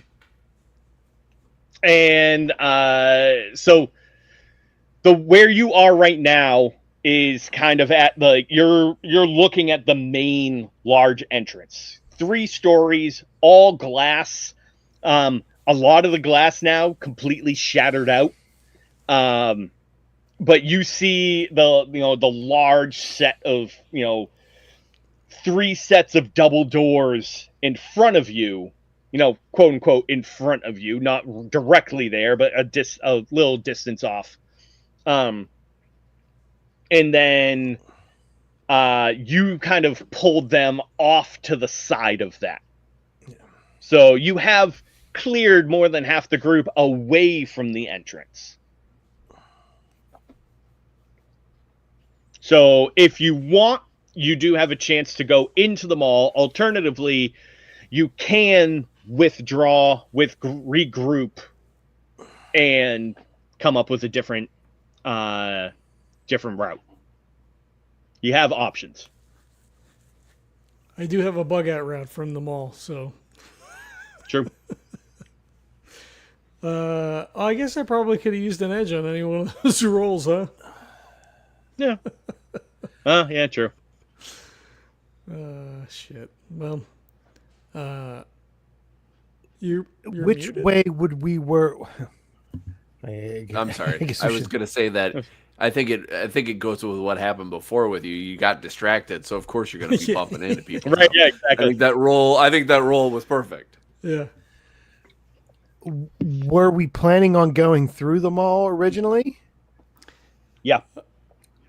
Yeah, I think essentially through. Yeah. There's really no way. You can around go it. around, but It takes- it's such a massive area. I think Smokey would, start waving everybody to head for the entry to the mall, right? And just Yeah, let's I get think there a bit Zuchy- quicker now. Yeah, I think Zuchy would have been ahead of everybody else just because, again, one of his snacks is jumping into danger without thinking. So he's just like, let's Sure, go. right? Yep. All right. In that case, I think it's pretty straightforward. Let's see if the three of you can move your way through this area without any further harm. Okay. So that's going to be a move. Can I use Scout Yep. for this? If this is Yeah, like, sure. Let's use Scout foot for that. And we are going to, placement. because you split the group up a little bit more, we're going to lower this a little bit. So it is going to be a 6 instead of a 7. Well, I got a 5. Time to swap my dice out. Another Can I 6. use one of those edges? Yeah, sure. Why not? What does that do for me? That kind of, so we'll say that gives you a little bit of, that gives you an edge in where they are going to react, right?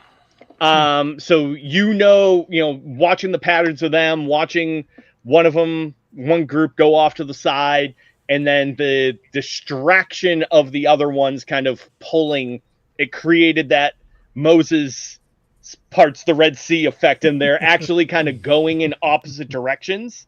So it gave you that nice channel to go through. Okay. I got a 6. Nice.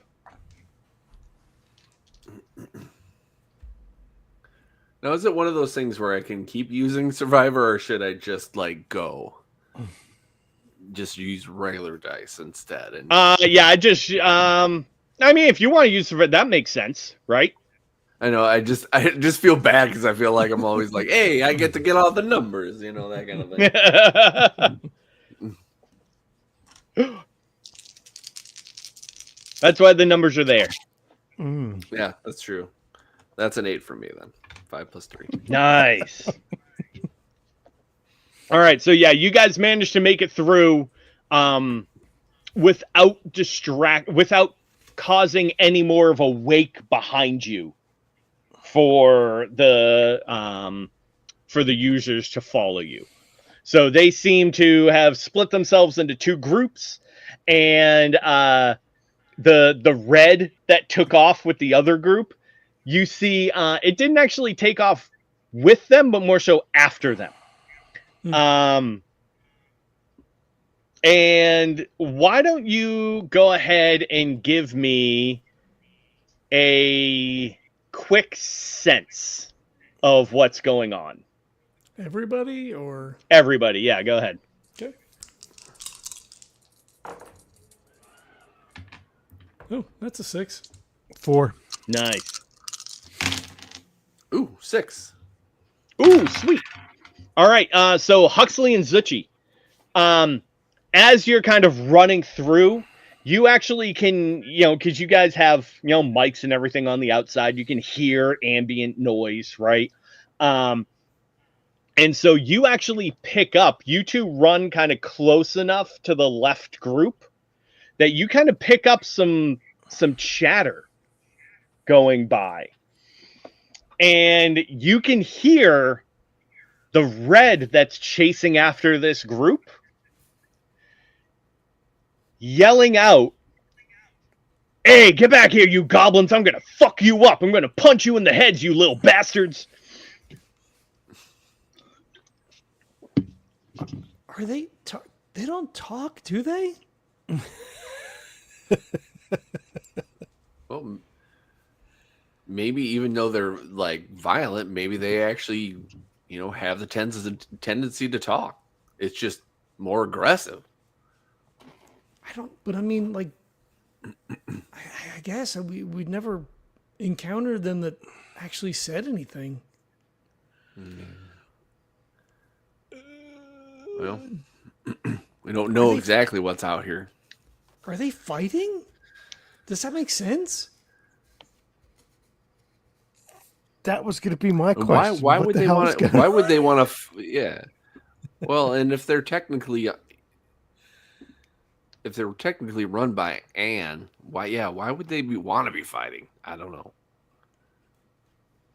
Maybe Anne's bored. Maybe she wants that to just happen. I mean, that was what Smokey was going to say. Once we got, a minute of breathing in between us, I was going to say, what the hell is going on? So I'm glad that we picked that up in hearing them do that, because that was Smokey's first thought is, what the hell's going on? Why are they pounding on each other? Is this anything that we had seen before, or You've never seen this before, and you've never seen this amount of activity from them before.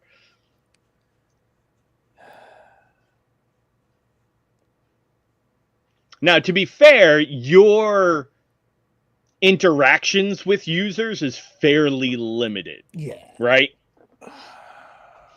Yeah. Maybe it's something that we can look up when we get back to Ingrahm.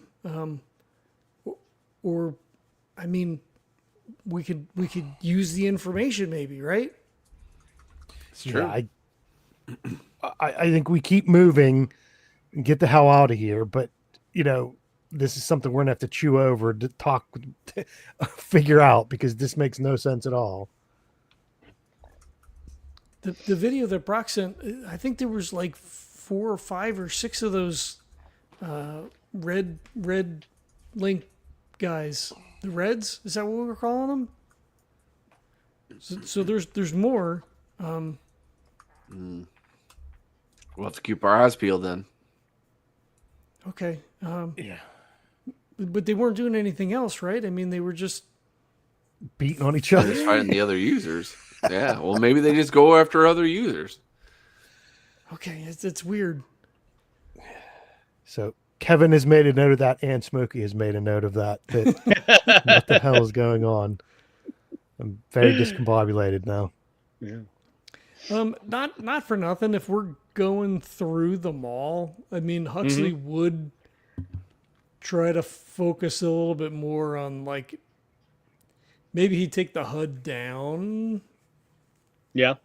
or shunt it to the side or whatever, to try to, like, not to, like, fall through the floor or, like, Right. fall off of something, but also to kind of keep an eye out for, like, scrap, like, just useful. It's like, Yeah. you don't have to take like an hour if there's 40 fucking users standing around, but like, Right. there's Yeah. like, Yeah. oh, look, here's a thing, we could grab it and, whatever, right? Or Yep. something that would take 5 minutes or 10 minutes or whatever. Right. Yeah. All right. Sounds good. So yeah, you come into the mall. It's fairly dark in here right now. There's no lights going on at the moment. The sun is on the other side of the mall, so this whole thing is just cast in shadow. As I said, 3 floors, giant walkways going 2 stories up above you. And then as you come into this main area, you can actually see that there's this 4th kind of basement floor underneath you. There's a whole glass floor that seems mostly intact. And underneath, you can actually see that it appears that this is kind of an area into that that tram system that runs through underneath this entire structure. And as usual, there's a bunch of defunct fountains and all of the gated stores and everything that most of them have been busted through. And then there's, of course, the large, big screen, info kiosk that the light is, you can see some lights on it, and the screen kind of flickers in and out in pulses. The suits have, I think we installed red lights for running at Cor- night. yeah. So Yeah. Huxley flips his light on for sure. Mm. Do we? I mean, do you want me to mess with the sign to see if we can like see where we're going to get a better route like inside? And he'll like just look around to see if there's anything approaching us or making noise or whatever. There doesn't seem to be any activity at the moment. There is the giant group of users outside, but none of them have appeared to have followed you in for now. Okay, and this info kiosk does appear to have some power to it. It does appear to have some power. The screen doesn't appear functional at the moment, but the kiosk itself does have power. Is it like physically broken? Does it look like smashed, or like I can actually try to tweak this thing and see? The screen seems cracked, not fully smashed.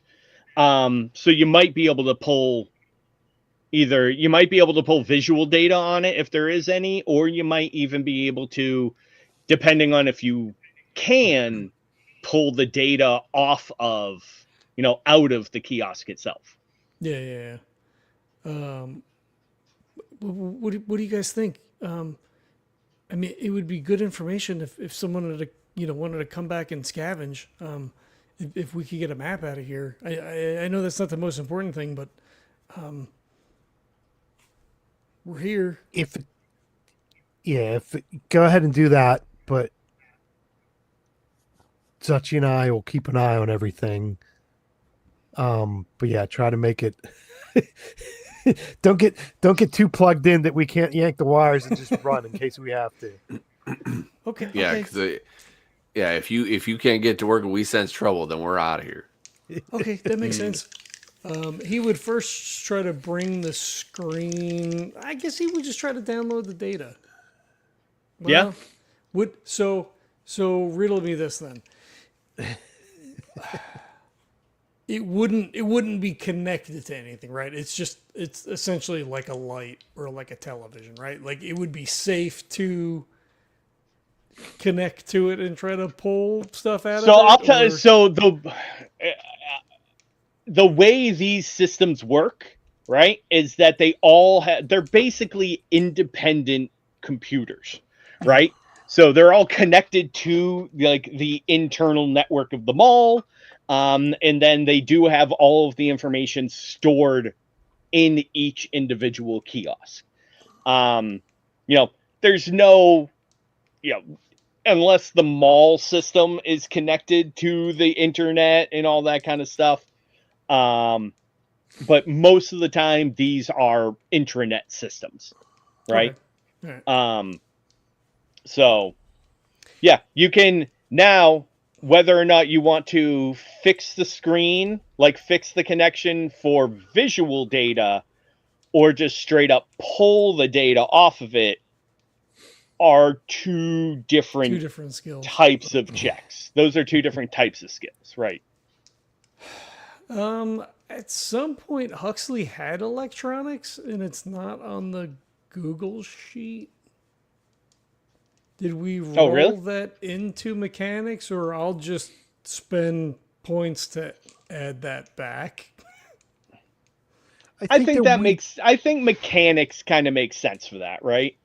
Because you're not like I think we've talked about this before, right? Like you're a mechanic for the suits, right? Which also includes working with the electronics and all that kind of stuff. Okay. So I'm gonna try to download the information because then I can pull it up on my screens. All right, cool. So that's going to be something separate. That's different. So fixing the hardware, I would say is mechanical, right? Downloading software is more computer use type stuff, right? Okay. That's actually like getting into the system and downloading data. Well, I mean, we have seen him like set up systems and do computer stuff. Correct. Yeah, with I believe with just base rolls. Yeah. And even when you were setting up the security system and everything like that, I believe what we said was it was you setting up all of the hardware, and then Brock was actually helping you set up the software. Do the other stuff. All right, I'll just try to Yeah. fix the screen and then see if Okay. we can't like just snap some picture, pics. You of it can. or I mean, whatever. like you have cameras and stuff on your suit, so yeah. All right, that's gonna be a 7. Nice. Yep. Yeah. So you're able to get it pulled up, and I'll say it actually lasts long enough. So the touch system of the screen, even though everything's kind of cracked, the touch system still works. So you're actually able to scroll through and get shots of all 5 levels of the mall. So you have the 3 main, you have the ground floor, second floor, third floor, basement, and a metro style layout of the tram system underneath. Mm-hmm.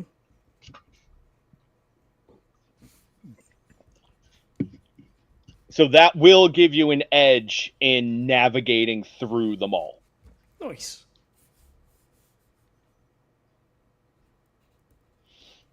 Now, Zuchy and Smokey.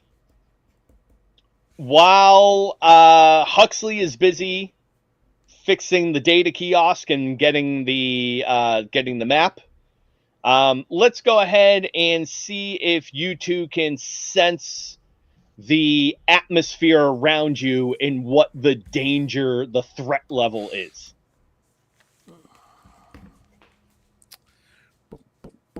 Yes, you can use Survivor and Protector.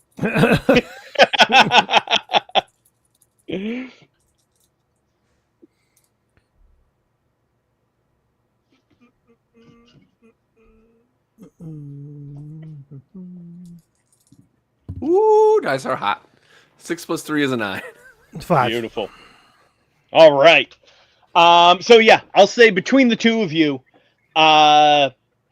you notice that the 2 mobs have actually started to move away on either side of the mall. So they've moved away from, they're not moving inside, and they're no longer hovering around the exterior. They've kind of now started to make their way to the south and north of the mall. Now, granted, they're not going to be able to walk around the entire mall as fast as you guys can run through. It would literally take them hours to walk around to the other side. So these 2 mobs right now have basically dispersed the east entrance and have cleared this part of the mall at the moment. So at the very least, that section isn't a threat for now. So you can, I'm not going to say you can calm down a little bit, but at least you don't have to worry about any of them sneaking up behind you while you're trying to make your way here.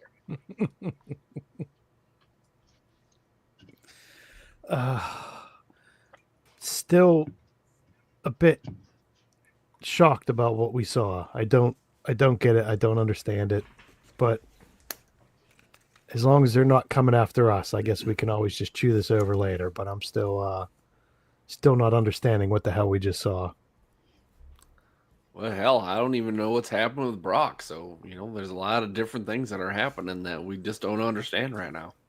Yeah, it's definitely a good question to ask Brock when we get back. But yeah, that was really weird. And yeah, that was really weird.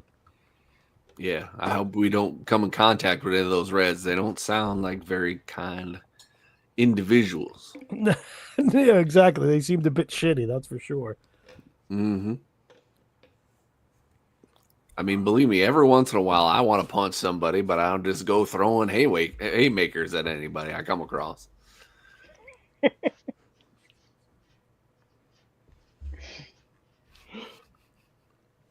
All right. So How's yeah. How's that coming along, oh, Hux? I got it. I got it. I was able to get video of all the maps. The screen's broken. I was gonna try to download it, but I'm not sure that I can. But I was able to get video, so I could just pull it up in the background, and it should help us get through here. Hey, sounds better than anything we had in the first place. Okay. And then like he stops and like looks around, pulls the map up, tries to figure out where we are. right. Here it is. Yeah. Let's see. Let's see if you can find out where you're at and think of a nice way through. I'm gonna give you an edge with the map that you have, as well as an edge from the intel that you have from Brock. So basically, you can take the map that he gave you, the map that you have of the mall, overlay them on each other, and come up, at the very least, with where the activity was a few hours ago. Okay. And what does the edges equate to? Is that extra dice? Is that +1? Yeah, so that's going to be, so effectively you have a +2 on this roll. And then I'm assuming I can use my cartography on that? Correct. Yeah. All right. That's going to be a 10, sir. Holy shit. I rolled a 6, Beautiful. +2, and then +2 for cartography. Beautiful. All right. So as long as you guys, and so from the group that you saw, laying everything over, they hadn't really moved all that far in the last few hours. All right. So everything, they weren't quite as close to the entrance as they were when you found them. But they're in the relatively, zoomed out picture, right? They're relatively in the same area that they were before. So you can make the assumption that the other users that are on this snapshot map are at least relatively where they were before. So you're going into this maze of a mall with a heck of a lot of info, a detailed map, and as long as there's no super big changes to where the users are and nothing has collapsed since the last time you came through, this should be a fairly quick run through the mall for you. Can I pinpoint anything that would seem that's on the way that would be worth stopping at to try to see if we can grab any useful bits of something? Yeah, you know what? Yeah. So as far as the stores go, you're especially looking around at where you are right now. Unless it's something deep in the heart of the mall that nobody else wanted to go in, a lot of the stores are probably going to be ransacked. Yeah. However, underneath on the basement level, there is that's where a lot of the offices and maintenance facilities and everything were, and there is a maintenance depot, actually 4 of them spread out through the mall, that they'd have all of the spare power components, extra cable, computer parts, all the replacement parts for the gates and the kiosks and all that kind of stuff. That's where the warehouse there would store all of the extra parts and components. So is it vaguely on our way? I don't want to go 2 levels down to get stuck if it's not. There's basically one at each of the cardinal directions of the mall. So if you're going through the mall from east to west, there's going to be one either on the east where you are now or the west where you're going to end up. Okay. So then he was just bringing it up. He's like, so I've got a good route through, but when we get to the other side, like, there's like a maintenance like depot, like there might be like, because the warehouse, right? Because the stuff comes in and then they put it in and then they go it out and then like the offices and stuff, but it's down, like it's in the basement, or I mean not the basement, but like it in the sub level. There's a whole thing. If you think it would be worthwhile to stop, maybe. Because, most people would go in the mall, right? I mean, at least, especially around here, because it's like, right on the edge. But I don't know if anybody would go like downstairs. I mean, they might have, but maybe not. It's worth a look, right? I mean, especially if we could shave some time off with the maps that we have. Thanks to Brock. I mean, partially. I mean, kind of, right? Because he gave us the thing, and so I just took that and then I put it over the maps, from the kiosk, and then I was able to line everything. Anyway, it's this way, and he just starts to go. He starts walking. Yeah, let's follow him. Smokey shrugs and starts laughing and starts following. There you go. All right. So, are you gonna hit the one on the east or the west? Are you salvaging now, or are you gonna wait to do it later? I guess later, right? Let's Later? get through here to make sure there's no problems, and then Makes sense. All right, sounds good. So let's see if the three of you can navigate through the mall. So I'm assuming, Huxley, since you have the maps, you're taking the lead on this? yep. All right. What are Zuchy and Smokey doing to kind of help this, if anything?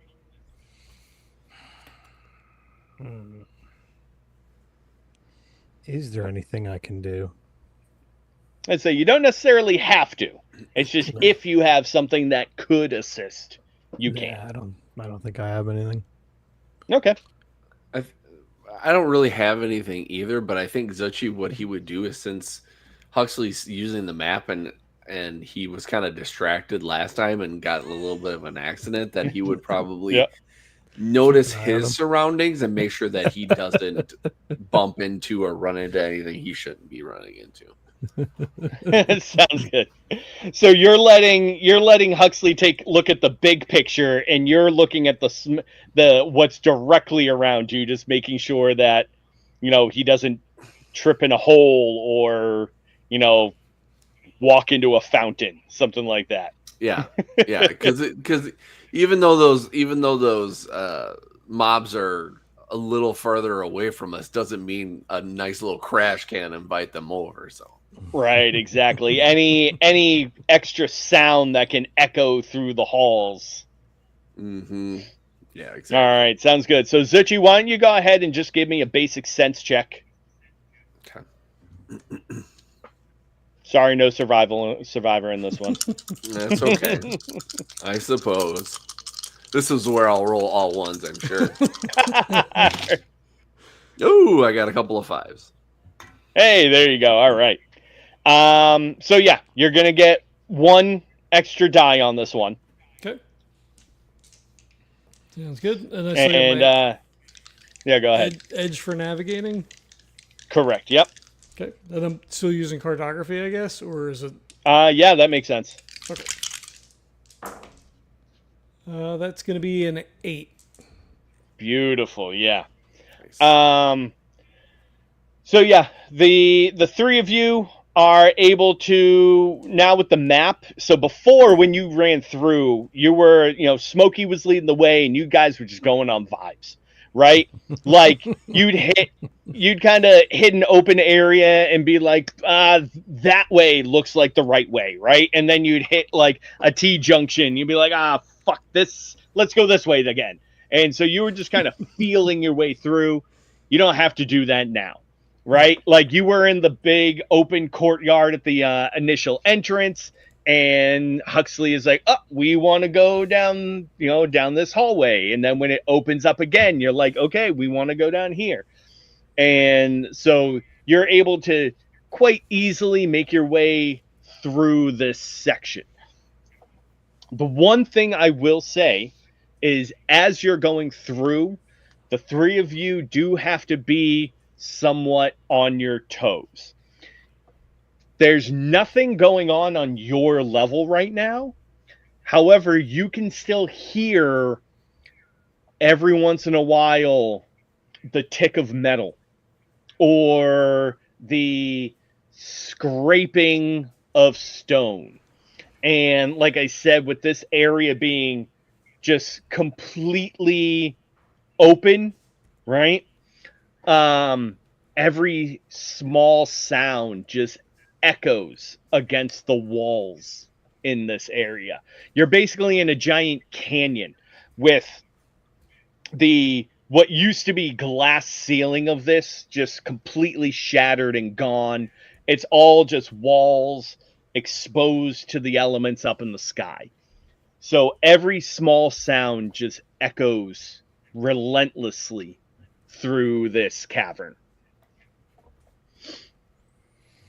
And every once in a while you'll just pick up extraneous sounds bouncing from all around. You can't exactly tell where it's coming from, but you know at least there's something else going on, maybe above you, maybe in a hallway that's intersecting the one that you're going down now. But there is movement around you. And after a little bit of time, the three of you finally make it to the west entrance of the mall that opens up. You now have bright orange light cascading off of the glass floors here. You can see the entrance. There's actually markings for the west entrance of the tram unit underground here. And the shadows that you were cast in finally open up to this bright, deep orange light. Do you guys want to go down and take a look, or should we just leave? I'm curious, but don't know if we want to push our luck, do we? I mean, we know where they are, so I mean, we could always come back. I mean, we are here, so I don't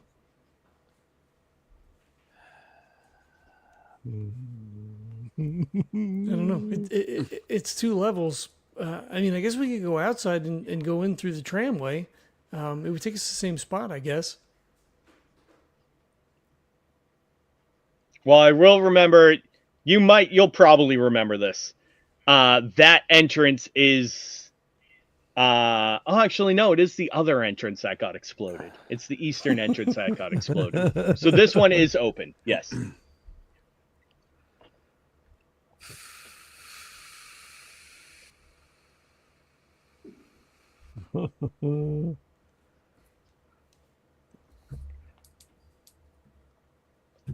Smokey says, "What the hell? We're here," but I'm not. I can be dissuaded from that. I mean, Huxley Zuchy trusts just you. Zuchy just throws out a like. Well, I thought you wanted to see your mom, but I guess if you want to look for parts, go for it. That, I mean, I do, but we're here, and if we're in trouble, if we bring something that they really need, then maybe they won't be as mad. I mean, if you want to go, we can go. It doesn't matter. You are Well, I bringing think a it suit does with you. matter. Yeah. Zuchy is really caught. He just he wants to make Huxley happy by doing it, but he also knows we're just wasting time too. So he doesn't really know what to say. And Huxley doesn't put a lot of thought into it, right? It's like, oh, well, we're here and we can grab stuff, and this is probably useful for people. And Right, because he's distracted, right? So like, yeah, he's going to see his Yeah. mom, but also like, oh, there's shit here that we could go grab because, like, well, of course, that's why wouldn't we do that? Well, I think if we're going to go that way, so then Smokey will think about it for a minute and realize, who Huxley is and how he thinks, and just say, take a note. Let's take a note of what's here and let's get moving. The most important thing is to get back to Ingrahm to see what's going on. So why don't you, make a note, get some coordinates, and then we can always just come back and deal with this another time. Okay. That works. And maybe the users won't be here, and then it won't be so bad. Okay. Then he'll just like type in a note like he's all each cardinal direction 2 levels underground, yada yada, potential salvage or whatever we call it. Yeah. Yep. Sounds good. You have salvage intel right now for the Mega Mall. Nice. There you go. Nice.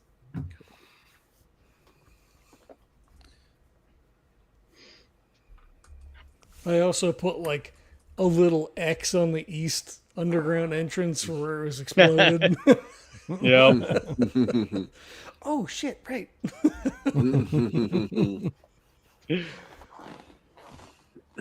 And then he puts like a little angry face because that's where like he got clocked in the head.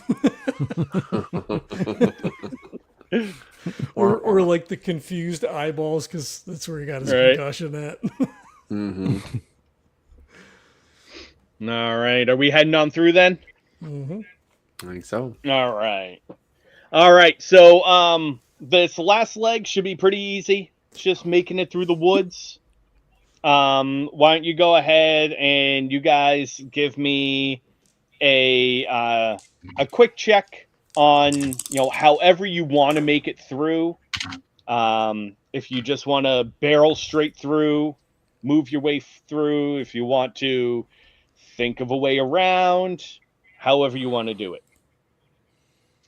I think at this point Huxley's just kind of grooving, right? Because we're getting closer to home. Mm-hmm. Which I don't have anything, I don't think, to manipulate that role at all. That's fine.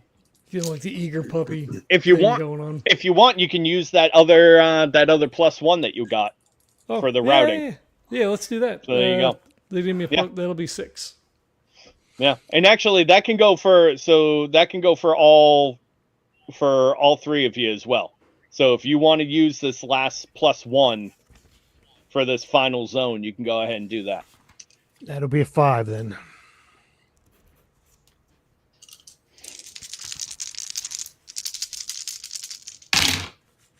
That is a 7 for me. Beautiful. All right. So yeah, this last one, you're dealing with the beautiful oranges and reds of the sun coming through the trees, speckling the ground. It is later on in the summer at this moment, right?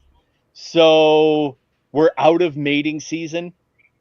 We're now into where a lot of the animals, at least the larger animals in this area, have kind of moved along to more permanent hibernation grounds, right? So they've started to move a little bit south or just find, more permanent areas at the moment to settle down in. So everything here is fairly quiet. Overall, it's a nice kind of peaceful run through the woods for the 3 of you. And that is when there is a almost brief and quick delineation where the woods stop and the decimated city comes to life. And the sun now has pretty much almost completely set behind all of the buildings. So you're now just cast in this deep blue over everything. The nice purple break in the sky right in front of you. And you get that ping of Ingrahm on your map. And it's just moments away from you at this moment.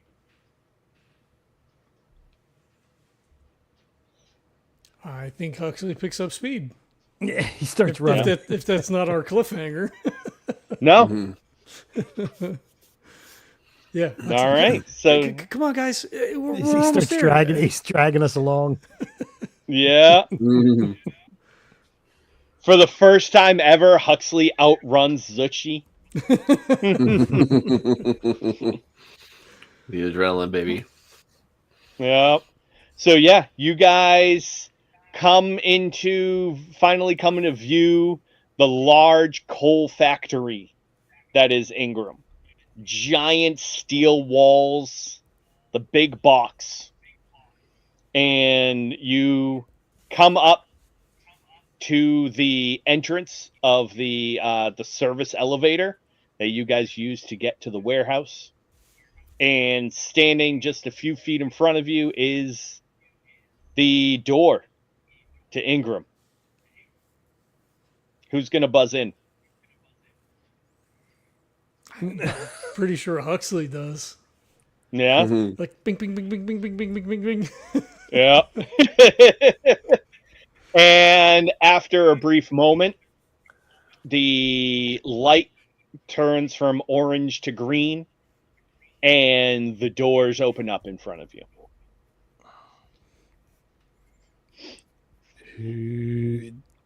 Yep. Hmm. Come on, guys. Come on. We gotta go in. So, stepping into the elevator, the doors behind you close, and then the doors above you open up, and the elevator begins to rise. And as it does so, all three of you get the notification that you have connected to the Ingrahm network. And Huxley, you have an unread message. Only one. Only one. Yeah, he immediately pulls it up. I assume it's my mom. It is your mom. And it is a message from a couple of weeks ago. And it appears the timestamp is just moments after you left Ingrahm. Okay. And all it says is, I love you. Aw. Aw. I think, like he tears up a little bit. I don't think he shows it to them, but he definitely saves the message Yeah. and then, tries to straighten himself back up again. Can't really like wipe his face. 'Cause he's Right, in yeah. the suit. But yeah, he's just kind of. Alright. Then he's kind of quiet, but Mhm. also like that nervous energy, but like a little Yep. bit more subdued than when they first got in the elevator.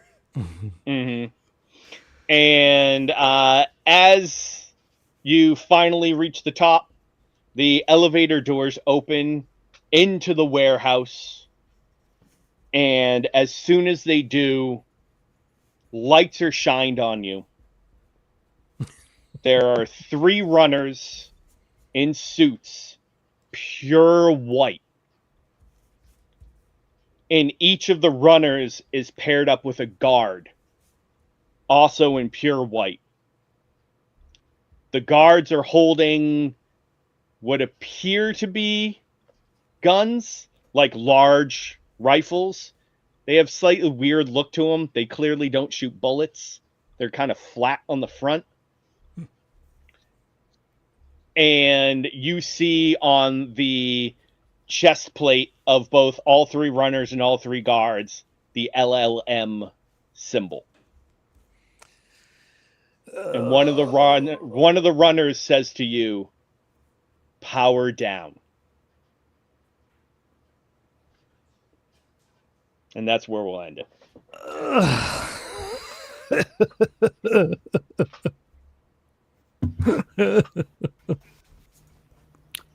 No. Yeah, I was gonna say, exactly.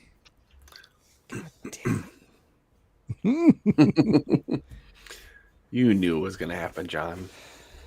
No, I don't know. It's whatever.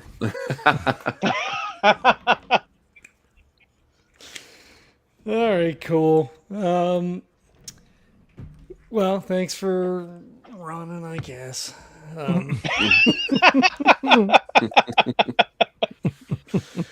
right, cool.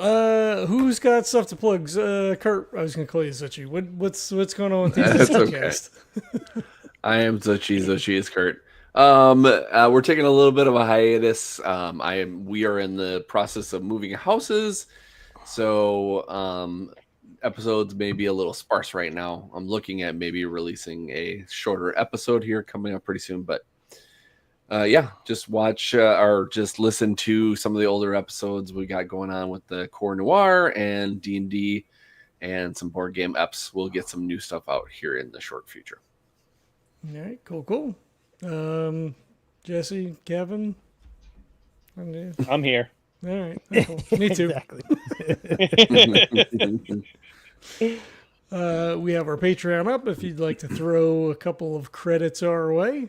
Ratings and reviews on iTunes or whatever your podcatcher of choice is dubiously helpful.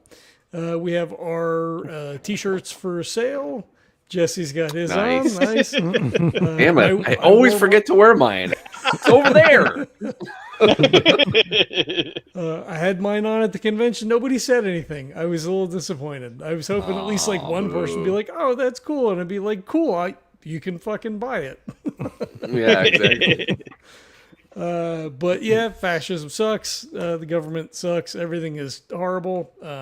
T-shirts don't fix it, but if you want to show your support for people who are marginalized, which is a growing number of us every day, not us as old white males yet, but you know what I mean.